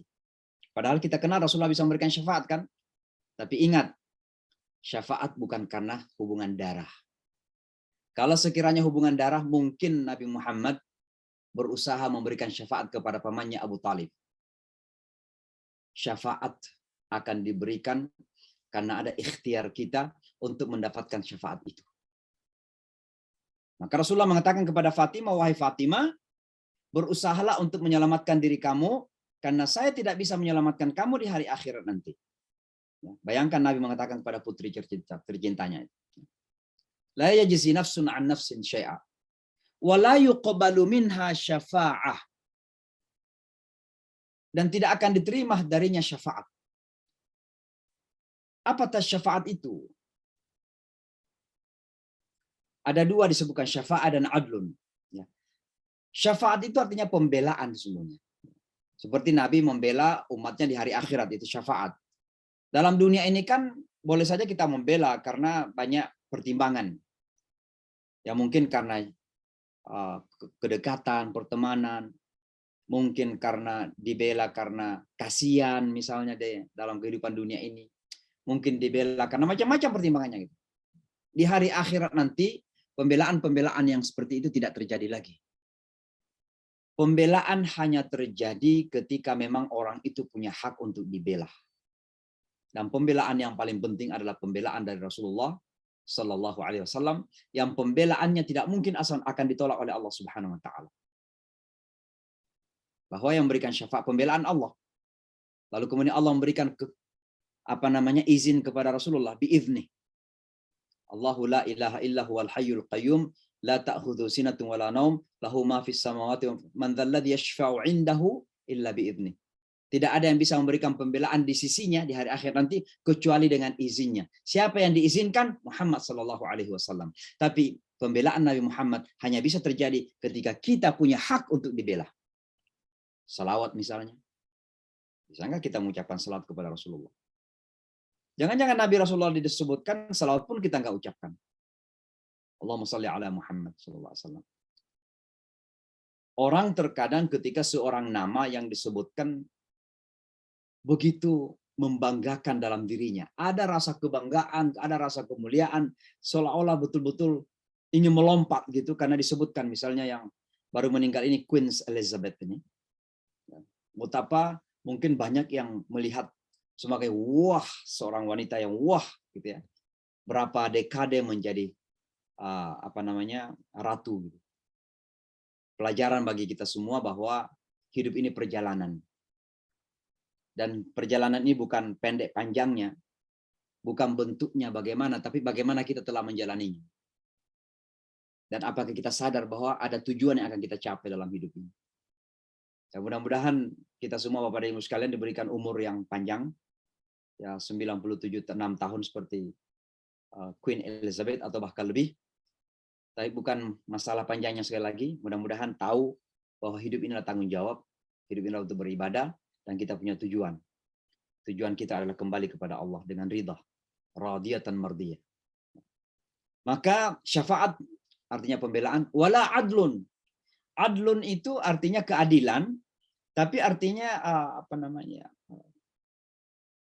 bahasa Indonesianya apa adlun itu? Ransom, bahasa Inggrisnya itu ransom, tapi kalau dalam bahasa Indonesia saya lupa tadi. Tebusan, ya. Jadi nggak bisa lagi ditebus. Kalau dalam dunia ini kan orang misalnya melakukan kesalahan, ya boleh saja. Misalnya ada seorang yang bahkan dalam agama Islam ada namanya diat ransom. Itu kalau seorang membunuh, lalu keluarganya memaafkan, maka orang yang membunuh itu bisa membayar namanya diat. Masih bisa dalam kehidupan dunia ini. Tapi kalau sudah mati membunuh orang misalnya dan tidak pernah bertaubat dalam kehidupan ini, tidak bisa lagi ditebus di sana. La adlun. Tidak lagi keadilan atau tebusan seperti itu. Dan yang terpenting adalah walahum yunsarun. Tidak akan ditolong. Ditolong oleh siapa maksudnya? Ya Allah yang pertama. Karena Allah yang penolong. Maka kalau mau ditolong oleh Allah Subhanahu wa taala, ditolong dalam arti dirahmati, diridai, ya diampunin, tentu semua itu harus memerlukan usaha ikhtiar kita sebelum kita menghembuskan nafas terakhir kita. Nah, Bapak dan Ibu sekalian, tentu beberapa poin dari yang kita pelajari ini, pertama adalah bahwa ini adalah akhir, ya ini penutup dari cerita serial drama Bani Israel yang dimulai dari ayat 40 itu sampai sekarang ini. Yang kedua, kita pelajarin bahwa dalam Al-Quran pengulangan-pengulangan yang terjadi itu jangan sampai ada terbetik dalam benak kita dan mengatakan bahwa ini masih sia-sia, keulang-ulang gitu. Ada seolah-olah pengulangan gitu. Mungkin hanya kita tidak paham saja. Tapi coba baca lagi, dalami, selami. Makanya membaca Al-Quran itu nggak pernah membosankan. Ya. Karena kalau kita sadar dalam baca Al-Quran, setiap kita membaca Al-Quran, walaupun sudah 10 kali diulang-ulang, pasti akan ada makna yang baru itu kita dapatkan. Asal kita merenung, tadabbur namanya. Afala yatadabbaruna al-Qur'ana am ala qulubin aqfaluha. Apakah mereka tidak bertadabbur tentang Al-Quran ini? Atau hatinya tertutup gitu? Jadi jangan kita membaca Al-Quran dengan hati tertutup. Di sanalah kemudian kita terkadang, ini kok diulang-ulang ya. Nah, itu. Pertanyaan seperti ini kan berbahaya nih. Saya tidak mengatakan ada pertanyaan dalam benak salah, karena manusia kan punya kuriositas, keinginan tahu kan. Karena timbul pertanyaan seperti, kok diulang ya? Nah, karena bertanya diulang, coba pelajari, dalamin. Jangan mengambil kesimpulan. Karena kalau kita sampai mengambil kesimpulan bahwa ini sia-sia pengulangan, ya ini berbahaya sekali. Keangkuhan yang luar biasa kepada kalam Allah, gitu, kepada firman Allah. Maka pengulangan bukan tidak punya makna yang banyak. Hanya terkadang kita yang belum paham. Poin ketiga yang kita pelajari pada malam ini, bahwa khususnya cerita Bani Israel paling banyak diulang dalam Al-Quran karena kesamaan yang dekat antara ajaran Nabi Musa dan ajaran Nabi Muhammad SAW. Hanya umatnya yang kemudian terkadang menjadikannya ini berjauhan. Karena komitmen yang berbeda. Maka kita diajarkan oleh Allah, disampaikan cerita Bani Israel, agar kita jangan terjatuh kepada karakter yang sama. Disuruh menyembelih sapi, bertanya, bukan tujuannya untuk mendapatkan keyakinan, tapi tujuannya untuk menghindar dari kewajiban. Nah, ini bedanya. Jangan sampai ada umat yang seperti itu. Disuruh begini, kasih argumentasi macam-macam.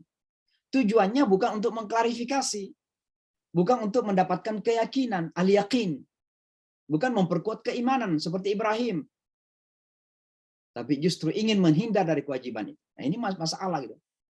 Tapi kalau misalnya kita ada pertanyaan dalam benak kita, dan tujuannya memang ingin mencari klarifikasi, menguatkan keimanan kita, maka itu jalannya Ibrahim. Ibrahim bertanya, ya Allah, gimana engkau menghidupkan orang mati? Bisa dibayangkan. Kematian itu atau kebangkitan hari kiamat itu kan iman gitu. Tapi Ibrahim mempertanyakan itu. Dia bertanya kepada Allah. Alaihi salatu wassalam.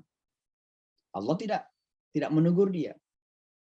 Cuma mengatakan, awalam tu'min, tidakkah Anda beriman? Qala bala. Ibrahim mengatakan, saya beriman ya Allah.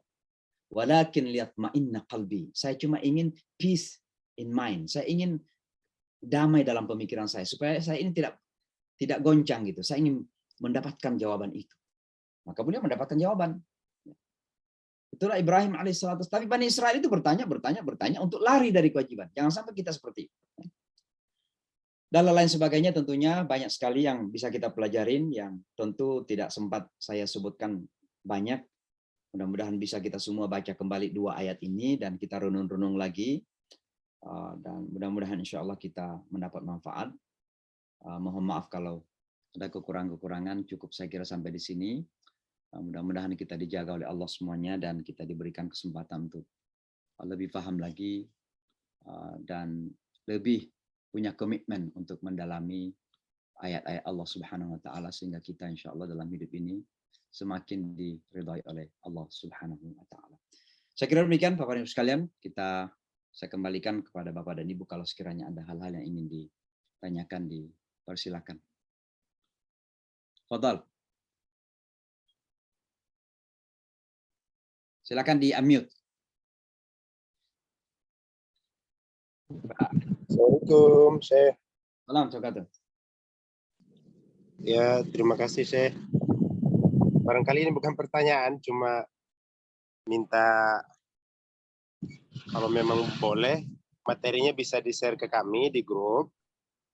Terus kalau ada rekamannya, bisa di-share juga biar bisa kami ulang. Ini materinya bagus sekali tentang Yahudi. Selama ini kan, ya memang kita menjadi ibarat berseberangan dengan mereka. Padahal dari penjelasan Syekh tadi kan, banyak sekali hal-hal yang sama, yang barangkali itu bisa menjadi ilmu baru buat kita, sehingga kita perspektifnya sudah berbeda melihat orang.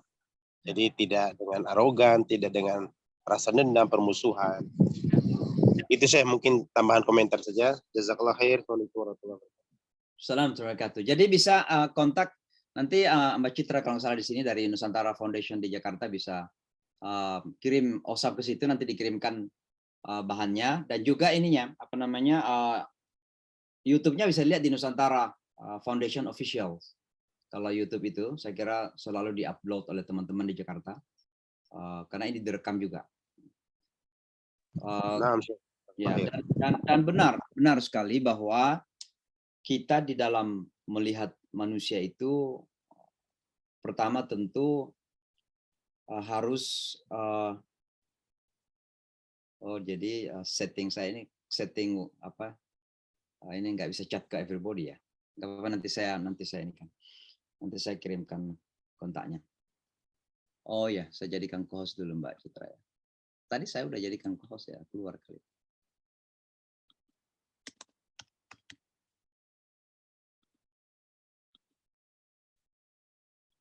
Oke, sudah. Jadi di dalam kita melihat manusia atau orang lain, selalu kita kedepankan pandangan positif ya. Pertama bahwa manusia itu adalah hamba Allah yang punya kesempatan untuk menjadi baik. Siapapun dia. Pemabuk, makanya orang kafir, pemabuk, pembunuh. Jangan pernah kita judgmental, kita menghakimi orang bahwa itu mah sudah neraka. Sampai dia menghembuskan nafas terakhir. Nah, itu pandangan positif. Yang kedua, manusia itu adalah makhluk Allah yang mulia. Ada kemuliaan yang ada padanya. Oleh karenanya kita tidak pernah membenci orang karena manusianya. Hanya karena perilakunya saja. Nah, ini yang terpenting barangkali. Di dalam membaca Al-Quran, ketika Al-Quran mengeritik kelompok tertentu, misalnya Yahudi ya, jangan pertama kali kritikan itu ditujukan kepada orang lain, tapi harusnya diambil untuk diri kita. Misalnya orang Bani Israel dikritik bahwa mereka itu dikasih makanan dari langit, tapi kok minta makanan-makanan basaluha, adasuha, makanan-makanan yang biasa-biasa saja gitu. Seolah-olah Al-Quran mengatakan kamu ini nggak mensyukuri makanan yang begitu nikmat yang Allah berikan, mencari makanan yang justru kurang nikmat gitu. Itu menandakan bahwa manusia terkadang tidak puas gitu. Contoh saja ya, sudah punya mobil gini, tapi kok sebenarnya mobilnya lebih bagus. Hanya mungkin karena modelnya sudah lebih lama daripada mobil tetangga gitu. Ingin juga mobil tetangga gitu. Seharusnya itu diambil untuk diri kita gitu.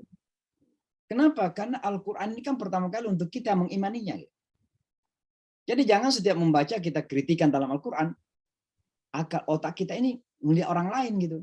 Kapan kita mau memperbaiki diri kita kalau selalu melihat kepada orang lain? Nah, ini sangat penting. Saya kira begitu. Nanti Mbak Citra kirim. Saya kira udah dikirimin gitu. Silakan. Pak Muhammad Ingrat Tubun ya, silakan. Silakan Pak. Baik, terima kasih banyak Ustaz. Terima kasih kuliahnya luar biasa, ini membuka cakrawala berpikir yang baru ini Ustaz. Pertanyaan saya Ustaz, ada satu survei yang dilakukan oleh Universitas di Amerika yang mengunjungi semua negara di dunia dengan menggunakan Islamic City Index. Dari indeks itu menempatkan negara-negara Islam ranking dari 200 itu antara 140 dan 160. Sedangkan negara-negara yang teratas, yang nomor 1 itu adalah New Zealand, ranking 1 dalam Islamic City Index. Dan kita ketahui dari segi politik bahwa di belakang negara-negara tersebut, kebijakan mereka dipengaruhi oleh kebijakan yang dibuat oleh bangsa Yahudi. Nah, bagaimana menurut pendapat Ustaz, supaya kita yang umat Islam ini bisa menjadi orang yang menerapkan nilai-nilai Islamik berdasarkan Al-Quran. Terima kasih Ustaz. Baik, jadi saya kira itu merupakan kritikan yang sangat pedis untuk kita ya. Bahwa justru negara-negara yang mayoritas non-Muslim dipandang lebih Islami ketimbang negara-negara mayoritas Muslim. Ini masuk dalam kategori dan peringatan kepada kita semua, ya ayyuhalladzina amanu lima taquluna ma la taf'alun. Kalian punya Islam, tapi kok tidak nampak Islam itu? Atau Muhammad Abdu yang ketika kembali dari Prancis belajar, kembali ke Mesir, beliau mengatakan, saya kok melihat di Eropa, di Prancis, orang Islam tidak banyak, tapi Islamnya banyak. Tapi di Mesir ini banyak sekali orang Islam, tapi Islamnya sedikit. Karena Islam itu nilai, ajaran.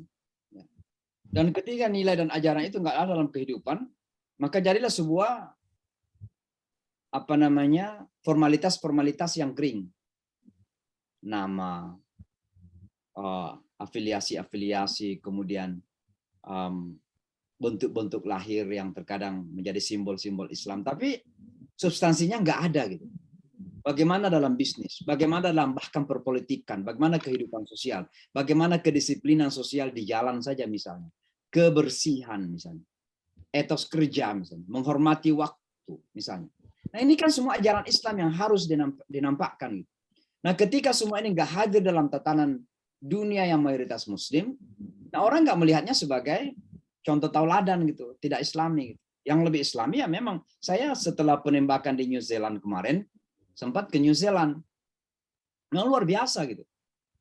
Begitu kita masuk di imigrasi saja sangat luar biasa penyambutannya dengan sangat ramah gitu ya. Dan kemudian masuk ke dalam kota-kota yang ada itu begitu bersih, teratur, ya orang-orangnya juga.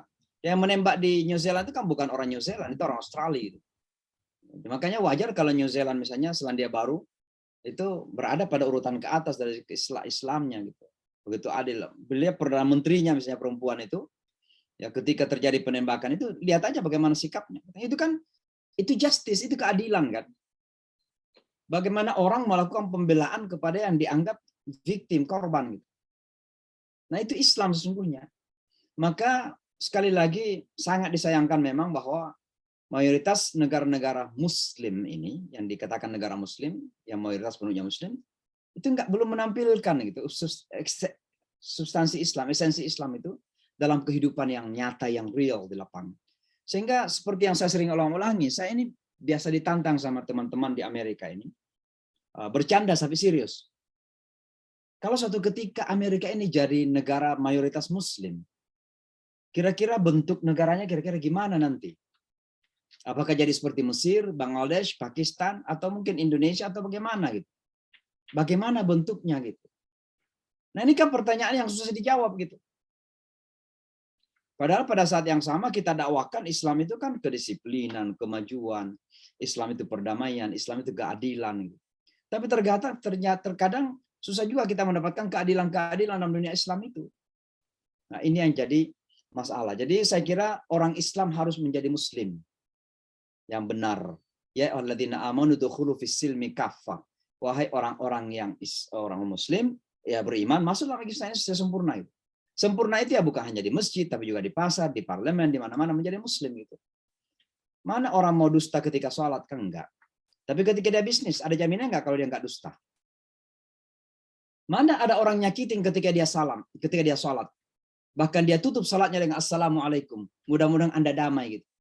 Tapi di luar hak-hak rakyat dicuri gitu, dikorupsi itu. Nah gitu kan. Nah hal-hal seperti ini saya kira memang menjadi sangat dilema dalam dunia mayoritas Muslim. Dan mudah-mudahan Allah menjaga kita dan memberikan petunjuk kepada kita semua. Allah alam. Terima kasih Pak.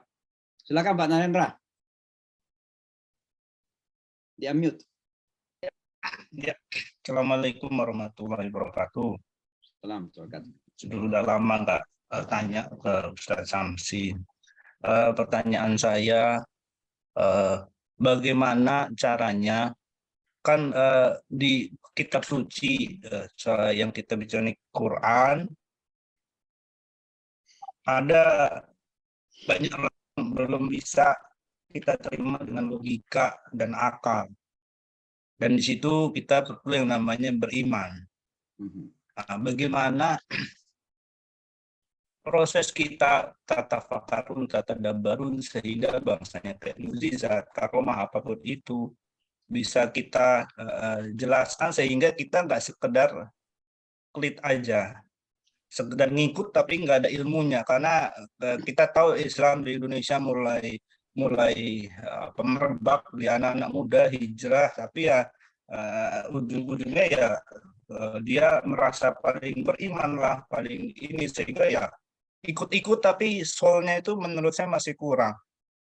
Beda dengan yang terjadi di Amerika, mereka menerima dengan akal, terus ke Islam dan jadi ya keren lah.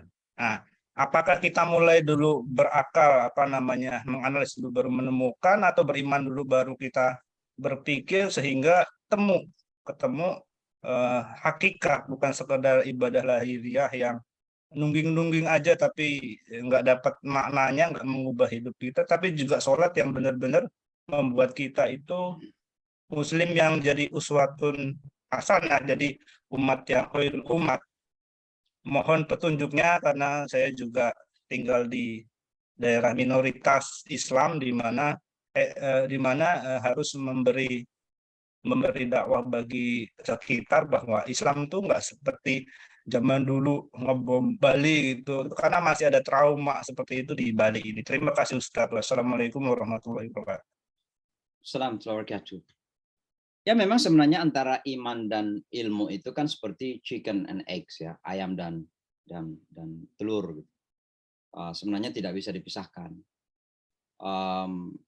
Makanya kan kalau kita melihat dalam Al-Quran, itu terkadang iman itu diekspresikan dengan kata ilmu.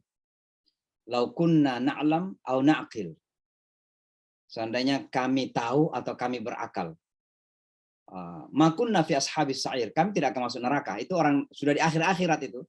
Orang menyesal lalu mengatakan seandainya kami berakal dan kami berilmu, kami tidak mungkin masuk neraka. Tapi para ulama kita mengatakan bahwa yang dimaksud di situ adalah iman. So kalau sekedar mengetahui, ya belum tentu bisa selamat dari neraka gitu. Karena kalau sekedar pengetahuan saja, ada Karen Armstrong yang jauh lebih hebat ilmunya daripada saya dan kita semua dalam hal ilmu agama Islam. Ada Profesor John Esposito di Washington, itu sangat hebat dalam ilmu syariat, menulis buku tentang syariah, menulis buku tentang Muhammad SAW, dan sangat hebat gitu dari segi ilmu. Dan banyak sekali akademik ya, orang-orang ahli non-muslim, ahli Islam, yang ilmunya luar biasa gitu. Dan banyak teman-teman kita dari UIN Indonesia, UIN belajar Islam di Amerika dari mereka ini. Ya. Kalau seandainya karena ilmu akal ini masuk menyelamatkan, pasti mereka akan, sudah kita mengatakan, mereka digaransi lah masuk surga.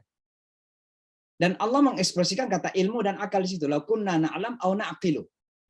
Maka terkadang iman dan ilmu atau akal ini being exchange in use, dipakai bergantian dengan arti yang sama. Kenapa? Karena saling terkait.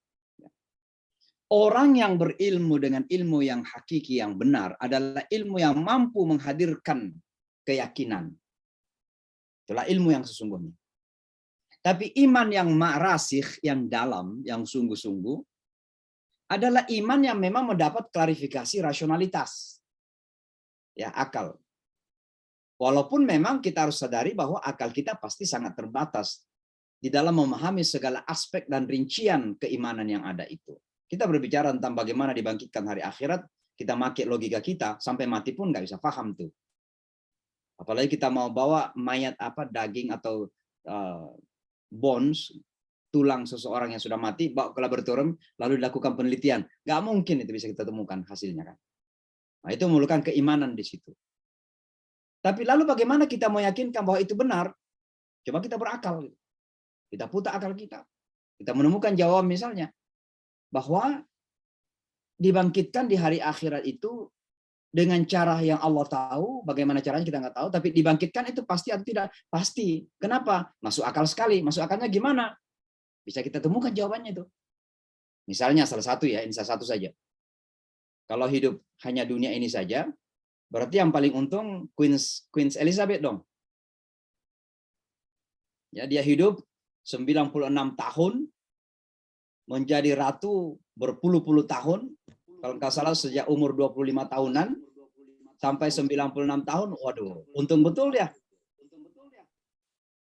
Ini kok suara saya ada. Kan begitu? Ya. Tapi ternyata kehidupan kan bukan dunia ini aja.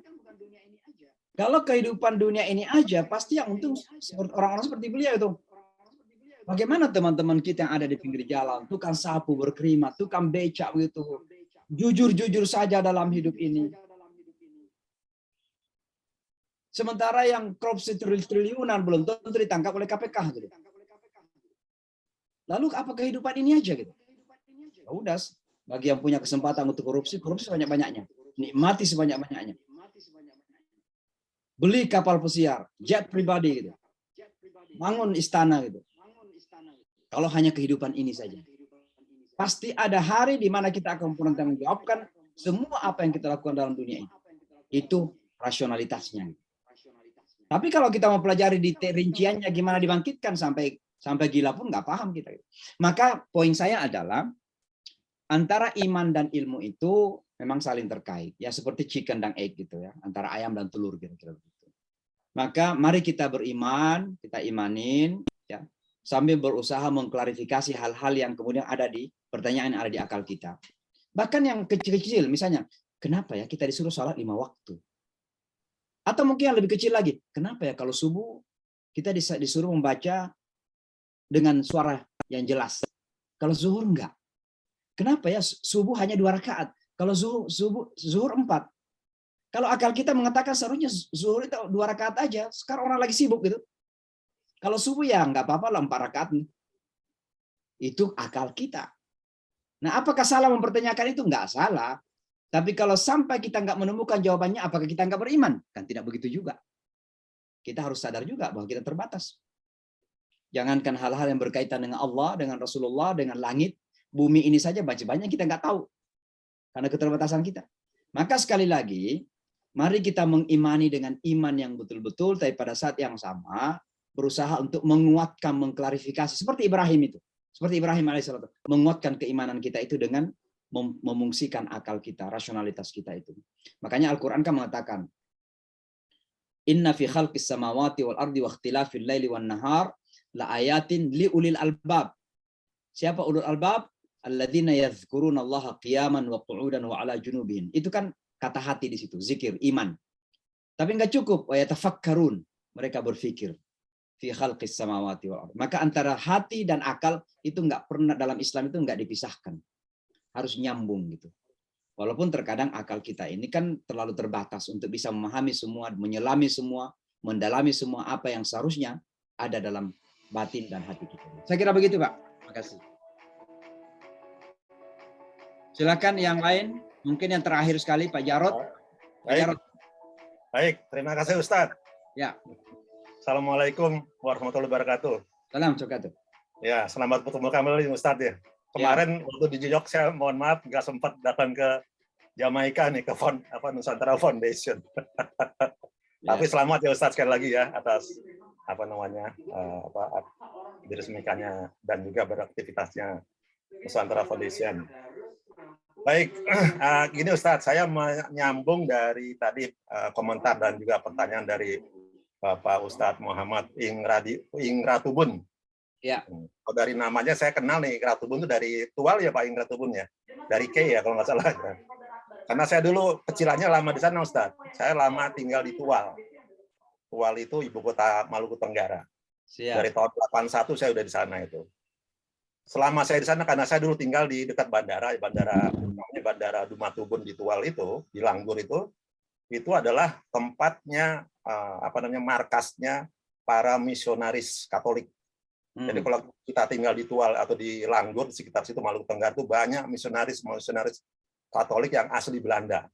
Di mana mereka sudah tua-tua, mereka mengabdi demi agama mereka dan juga mengabdi untuk masyarakat setempat di sana. Ya di sana itu ada banyak puluhan orang ya, baik itu wanita maupun laki-laki. Jadi istilahnya pastor sama suster itu yang orang Belanda, mereka mengabdi untuk negara dan juga untuk agama dan juga untuk masyarakat di sana untuk pengembangan syiar agama mereka. Itu luar biasa. Mereka itu sangat Islami. Jadi yang mereka lakukan itu semuanya Islami, mengabdi tanpa pamrih dan seterusnya. Lalu juga bekerja mungkin tidak dibayar, bahkan juga mereka para suster dan pastor itu kan tidak nikah. Jadi mereka memang tidak mengurusi keluarga sama sekali. Jadi mereka betul-betul mengabdi untuk masyarakat dan penduduk daerah situ. Jadi sangat Islami.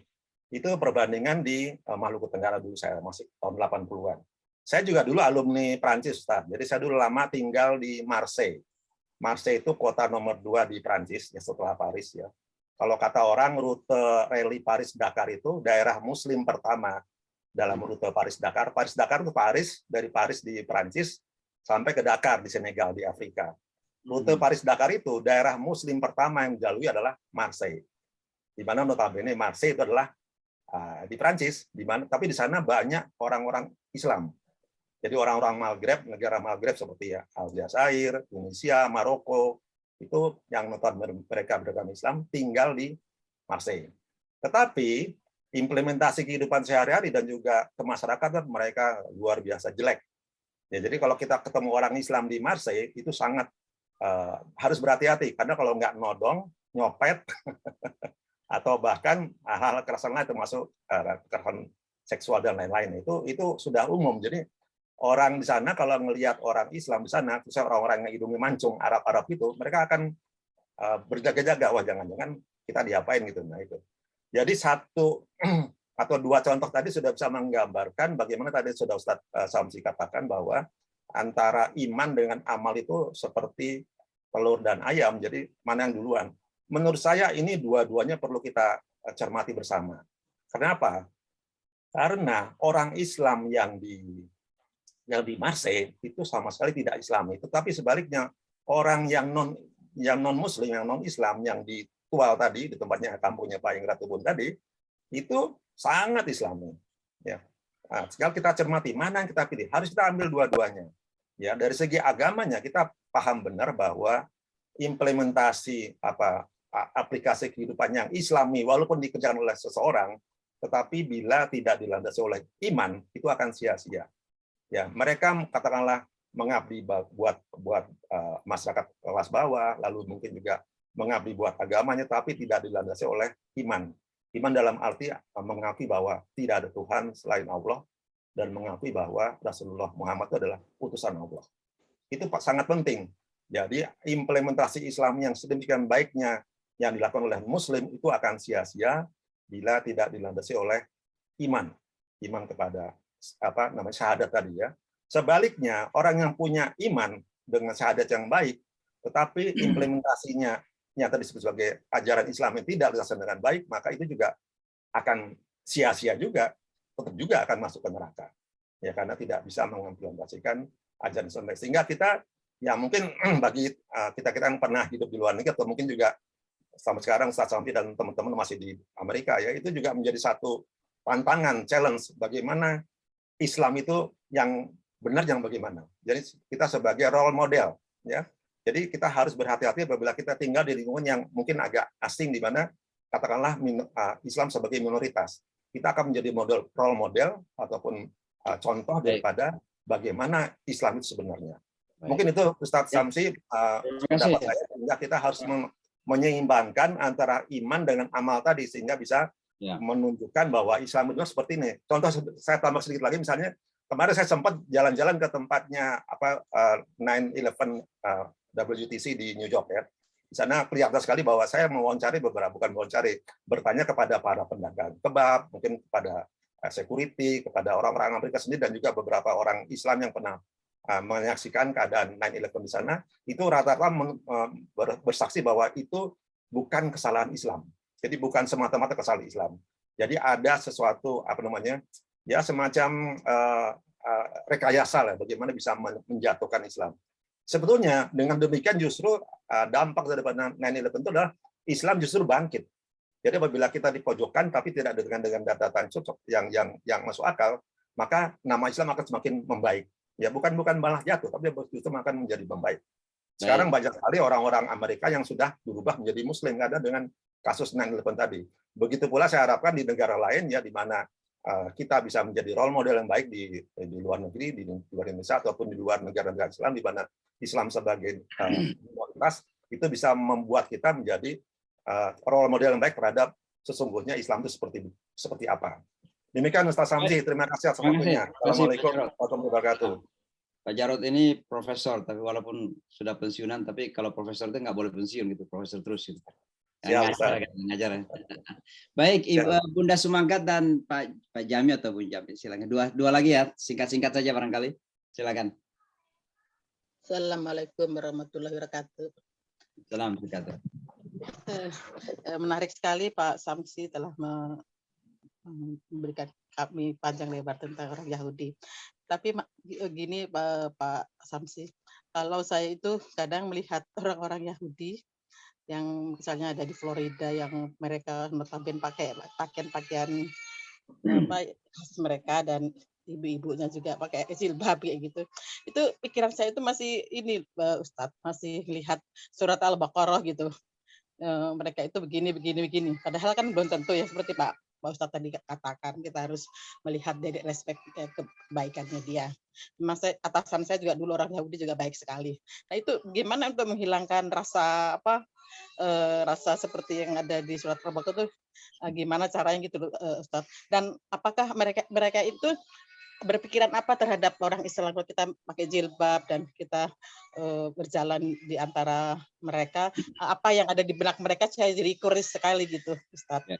Terima kasih, Ustadz. Assalamualaikum warahmatullahi wabarakatuh. Jamnya di Florida ya? Enggak, saya sekarang sudah balik ke Indonesia. Waktu itu saya keliling aja gitu ke Texas, ke Florida. Baik, jadi begini. Ya. Iya. Jadi yang pertama, kita tidak boleh mengeneralisir orang. Jadi ketika ada informasi yang ada di benak kita tentang orang, saya mute dulu. Ketika ada informasi tentang sekelompok orang, maka Al-Quran itu sebenarnya nggak menyebutkan secara totalitas. Ada kasuistik yang terjadi. Mungkin ada orang yang melakukan itu, tapi belong to that group, maka disebutlah sebagai grup secara umum. Tapi dalam kelompok itu ada orang-orang yang baik dalam arti sosial ya. Saya tidak berbicara mengenai akidah, mengenai ibadah, ritual enggak. Dalam arti sosial. Nah, misalnya masyarakat Yahudi, kita juga dulu, apalagi saya dari pondok pesantren, kemudian kuliah di Pakistan, pada saat terjadi perang di Afghanistan, ya bisa dibayang-bayangkan gimana seorang anak muda ketika itu, saya sebagai umur yang 18 tahunan, 19 tahun gitu ya, di saat perang di Afghanistan, itu kan di belakang benak ini, pasti yang melakukan semua ini kan Barat. Barat itu siapa? Barat itu kan Yahudi. Kira-kira begitu. Yahudi ini kan mengontrol dunia, kira-kira begitu. Nah, begitu sampai di Amerika, terjadi 9/11, membuka ekspos yang luar biasa, terbuka luar biasa itu, mulai berinteraksi dengan masyarakat Yahudi. Nah, kita temukanlah beberapa kelompok. Ternyata ada kelompok-kelompok juga. Bahkan di dalam kelompok itu, individu-individu juga harus kita bedakan. Misalnya ada yang mengatakan kalau kelompok ini kan semua ekstrim. Enggak semuanya, ada juga yang baik-baik. Bahkan saya masih ingat cerita waktu pertama kali saya ikut hadir dalam acara 9/11 itu di Yankee Stadium, diminta baca doa tapi saya baca Quran. Yang pertama datang kepada saya tersenyum jabat tangan Yahudi itu, Rabi Yahudi, namanya Arthur Schneier. Arthur Schneier ini punya anak namanya Mark Schneier yang menulis buku bersama saya sekarang. Bapaknya. Karena anaknya ketika itu ya masih muda, masih rabi yang belum dikenal lah, tapi bapaknya udah kenal rabi senior. Nah, itu yang datang. Salaman, hey, are you from Indonesia? Saya katakan, iya, saya dari Indonesia. Oh, I like Indonesia, katanya. Saya suka Indonesia. Kenapa suka Indonesia? Saya punya teman di Indonesia. Who is your friend? Gus Dur. Itu. Jadi dia baik. Dia undang saya ke sinagognya, diterima dengan baik. Gitu. Jadi jangan generalisir orang. Pada setiap komunitas itu ada yang baik, ada yang buruk, tapi lebih banyak yang baik. Nah, ini pertama harus kita pahami. Nah, yang kedua, informasi-informasi yang ada pada kitab suci, itu harus dipahami konteksnya secara benar. Kalau tidak, akan meracuni kita. Ini tidak hanya terjadi kepada orang Islam, kepada yang lain pun. Karena pada semua kitab suci itu ada ayat-ayat yang seperti itu. Harus dipahami pada konteks yang benar. Kalau kita yang hijack, kita ini terculik dengan pemahaman-pemahaman yang bisa menyesatkan dan menjadikan kita teracuni gitu. Seperti yang Ibu tadi itu, hanya karena melihat Yahudi sudah mulai ada rasa marah. Padahal alasannya marah apa? Nggak tahu juga. Ya mungkin karena Palestina. Tapi apakah dia tahu? Apakah dia bisa melakukan sesuatu dengan Palestina Israel? Kan belum tentu. Barangkali dia innocent gitu. Sama dengan saya misalnya, ada kejadian di Indonesia. Apakah kalau orang Kristen misalnya anggaplah ya, ada orang Kristen dizalimin oleh orang Islam di Indonesia, anggaplah begitu. Lalu saya di jalan, orang melihat saya orang Indonesia dan Muslim. Apakah dengan itu dia akan marah kepada saya? Seolah-olah saya mewakili yang menzalimi orang. Kan nggak begitu. Ini kita harus sadari ini. Dalam rangka membangun dunia lebih baik. Nah, bagaimana cara untuk mengurangi ini? Ya tentu belajar. Karena mindset ini kan perlu proses gitu. Nah, mindset kita ini terkadang memang sudah menjadi seperti itu. Mindset kita. Dan lingkungan yang terbangun yang kadang seperti itu. Nah, saya kira kita orang Islam harus berada di garda terdepan untuk merubah mindset yang seperti itulah. Karena tujuan kita memperbaiki, bukan merusak. Tujuan kita membawa kebaikan dan memperbaiki yang tidak baik. Dan kalau kita sendiri ada rasa-rasa seperti itu, bagaimana kita memperbaiki kalau mindset kita sendiri yang kurang benar? Ya, jadi saya tidak mengatakan bahwa semua orang Yahudi baik. Ya ada. Lalu tadi pertanyaan mungkin yang juga perlu saya jawab, bagaimana mereka melihat kita? Terus terang saja, ada kekhawatiran. Saya beberapa kali saya cerita saja satu ya. Dulu saya pernah diundang ceramah ke satu sinagog Yahudi di New York. Ini Yahudi besar, sinagog besar. Jadwalnya udah lama, udah berbulan-bulan sebelumnya. Pas sehari sebelum jadwal itu terjadi pembunuhan orang Yahudi di Perancis, di Paris ketika itu, oleh seorang Islam. Datanglah saya pada malam itu ke sinagog itu. Bisa dibayangkan, orang dengan tatapan yang mencurigakan, tatapan yang seolah-olah tidak percaya gitu. Tapi saya tetap ceramah apa adanya saja. Saya bicara, saya ngomong. Setelah saya ceramah, ada satu orang tua, mungkin umurnya 80-an tahun. Dia datang peluk saya, literally menangis. Dia keluar air matanya, menangis gitu. Dia mengatakan terima kasih. Saya katakan, kenapa berterima kasih? Dia katakan, you have changed me. Anda merubah saya, katanya. Dulu saya kalau mendengar kata Islam itu pasti marah itu. Dan kalau melihat orang Islam di TV, di media itu, pasti dia lihat sebagai musuh gitu. Tapi malam ini katanya, you change me. Tidak, ternyata orang Islam ada itikat yang baik, mau baik. Disangkanya semua orang Islam itu pasti mau menghabiskan orang Yahudi. Gitu. Nah, ini yang harus kita rubah. Saya bukan berarti kemudian membenarkan apa yang terjadi di Palestina, enggak. Tapi kita harus pilih-pilih permasalahan yang ada dalam dunia ini. Karena kehidupan kita bukan hanya Palestina Israel saja. Kehidupan kita banyak. Kami di Amerika ada masalah Islamofobia, ada masalah ekonomi, ada masalah pendidikan, ada masalah generasi kami gitu. Jadi gimana kami bisa membangun hubungan dengan semua orang. Jadi saya kira semua masalah harus kita pilih-pilih, tempatkan pada tempatnya yang benar dan sesuai. Saya kira begitu Bu. Mudah-mudahan Allah lebih menjaga kita semua. Ya Bunda semangkut sebelum Ibu Edi dan terakhir sekali ya Bu Edi. Saya Pak. Pak Edi ya silakan. Wabarakatuh. Mungkin Ibu semangkut ini lupa mute. Nanti setelah ini Ibu semangkut. Nah udah. Edi silakan. Menarik Pak untuk tadi Bapak mencontohkan bagaimana mindset kita harus berubah. Saya dulu waktu di Madrasah Aliyah, saya membaca buku-buku itu tadi bagaimana negara-negara Islam berada di posisi yang sangat tidak diuntungkan oleh hegemoni Amerika gitu. Ya. Jadi misalnya konflik sekarang yang terjadi antara Rusia dengan Ukraina, hampir sebagian besar orang Indonesia, termasuk saya mungkin ya, itu pro Rusia gitu loh. Kenapa?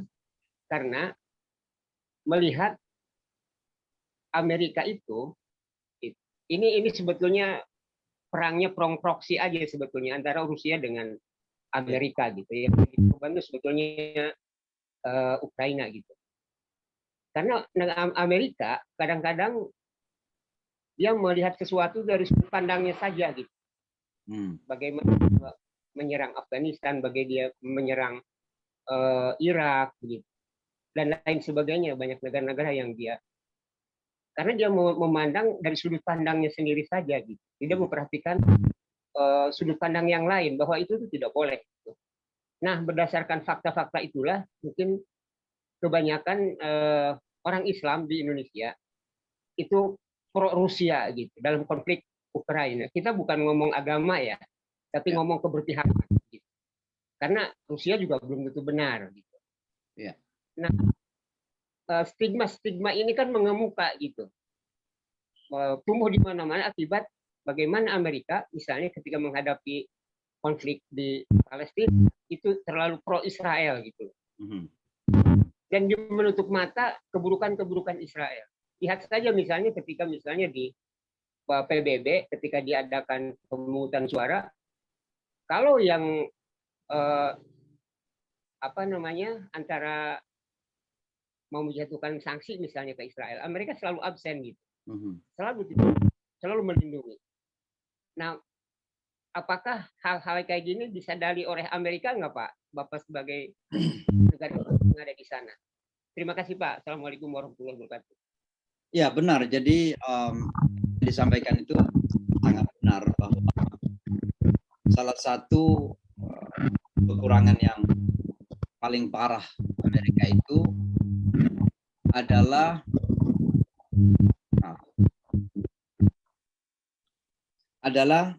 ingin orang lain untuk tahu Amerika, tapi Amerika tidak mau tahu orang lain. Dan ini kerap kali terjadi dalam banyak kesempatan ya. Apalagi ketika Bush menjadi presiden, masalah Irak, Iran, bukan masalah Irak ketika Saddam Hussein sudah jelas-jelas tidak punya alasan, tapi dicari-cari alasan untuk menyerang Irak. Dan bangsa Amerika sebenarnya banyak juga yang sadar gitu. Tapi sekali lagi Amerika ini negara kapitalis dan pasti mengedepankan kepentingan kapitalismenya. Nah, sehingga kalau kita berbicara tentang kebijakan global, ya ujung-ujungnya ya sampai kepada kepentingan kapitalis juga. Kepentingan uang, dana, kekayaan gitu. Maka apa yang terjadi misalnya di Timur Tengah, apa yang terjadi misalnya Ukraina sekarang ini, nah itu bagian daripada upaya dominasi global yang ujung-ujungnya adalah juga kapitalisme. Nah, Amerika ini akan hanya berubah kalau terjadi perubahan dari dalam. Amerika tidak akan bisa dirubah oleh siapapun dari luar, karena dominasi Amerika yang sangat kuat dan pengaruhnya sangat kuat. Ya, pengaruhnya sangat kuat. Dan oleh karenanya Amerika itu nggak akan bisa dirubah gitu. Dan memang nggak mau mendengar orang. Dan oleh karenanya peranan orang-orang yang masih sadar dalam peranan orang-orang yang ada dalam Amerika yang masih sadar, mereka yang akan memainkan peranan untuk merubah Amerika. Maka saya biasa mengatakan begini, dakwah kita di Amerika ini bukan sekedar bahwa akan banyak orang Amerika yang masuk Islam, tapi akan terjadi perubahan mendasar dalam kebijakan Amerika di masa-masa yang akan datang. Satu contoh yang saya berikan ya, dulu sangat tabu sekali kalau ada politisi yang mengkritik Israel. Sekarang sudah banyak, bukan sudah banyak, tapi adalah anggota Kongres yang sudah berani mengkritik Israel terang-terangan. Karena ada orang Islam seperti Ilhan Omar, kemudian yang non-Muslim juga ada beberapa yang berani dengan terang-terangan mengkritik kebijakan Israel. Dulu tidak ada yang berani dan dianggap sangat tabu. Bahkan dikategorikan sebagai bagian dari antisemitisme, anti-Yahudi kalau mengkritik Israel. Jadi disamakan. Mengkritik Israel itu sama artinya mengkritik agama Yahudi atau masyarakat Yahudi. Padahal tidak demikian kan. Apakah mengkritik Saudi Arabia sama dengan mengkritik Islam? Kan enggak demikian. Tapi mereka mampu menjadikan itu. Kritikan kepada Israel sama dengan kritikan kepada Yahudi. Serangan kepada Israel sama dengan serangan kepada Yahudi. Maka dulu tidak ada politisi yang berani. Tapi sekarang sudah terjadi perubahan-perubahan itu. Kenapa? Itu bagian dari hasil dakwah. Mungkin bahasa agamanya begitu. Kita mendorong generasi kita untuk aktif dalam perpolitikan Amerika, ikut voting, ya ikut nyoblos, maka semakin diakui. Makanya kenapa Islam sekarang semakin diakuin. Mohon maaf kalau saya menyebutkan lagi, wali kota New York namanya Eric Adam yang sekarang ini, itu seminggu setelah dilantik, rumah ibadah pertama yang dikunjungin, bukan masjid ya, rumah ibadah pertama. Artinya ini yang pertama, bukan gereja, bukan sinagog, bukan apa, tapi rumah ibadah yang pertama dikunjungin itu masjid kami, namanya Jamaica Muslim Center. Seminggu setelah dilantik. Kenapa dia sadar? Jemaah yang ada di sekitar masjid kami ini banyak sekali orang Islamnya. Kalau kita salat Idul Fitri bisa puluhan ribu. Rata-rata orang yang bisa memilih gitu. Maka mereka terpilih, ya kita terlibat dalam pemilihan itu. Maka ini menjadikan kemudian mereka semakin memberikan rekognisi, pengakuan kepada kita gitu. Jadi perjalanan dakwah ini masih panjang, tapi intinya adalah dakwah kita bukan sekedar ceramah-ceramah, bukan sekedar supaya bertambah lagi pengikut, bukan, tapi kita ingin membawa perubahan yang mendasar kepada Amerika, termasuk perubahan kebijakan luar negerinya di masa-masa yang akan datang. Tapi ini semua ada di tangan Allah, mudah-mudahan Allah menolong. Insya Allah Bapak dan Ibu sekalian, saya kebetulan ada acara lain, jadi saya harus keluar. Mudah-mudahan Allah menerima dari kita semua. Terima kasih sudah berpartisipasi. Insya Allah sampai ketemu pada hari Sabtu yang akan datang waktu Jakarta, hari Jumat malam waktu Amerika. Yang terpenting yang kita cari ini adalah ridha Allah Subhanahu Wa Taala. Mudah-mudahan kita diridhai hingga akhirnya nanti kembali kepada Allah radiyatan mardiyah. Dalam keadaan kita oleh Allah Subhanahu Wa Taala. Kita akhiri dengan doa kafaratul majlis. Subhanakallahumma bihamdik, asyhadu an la ilaha illa anta, astaghfiruka wa atubu ilaik.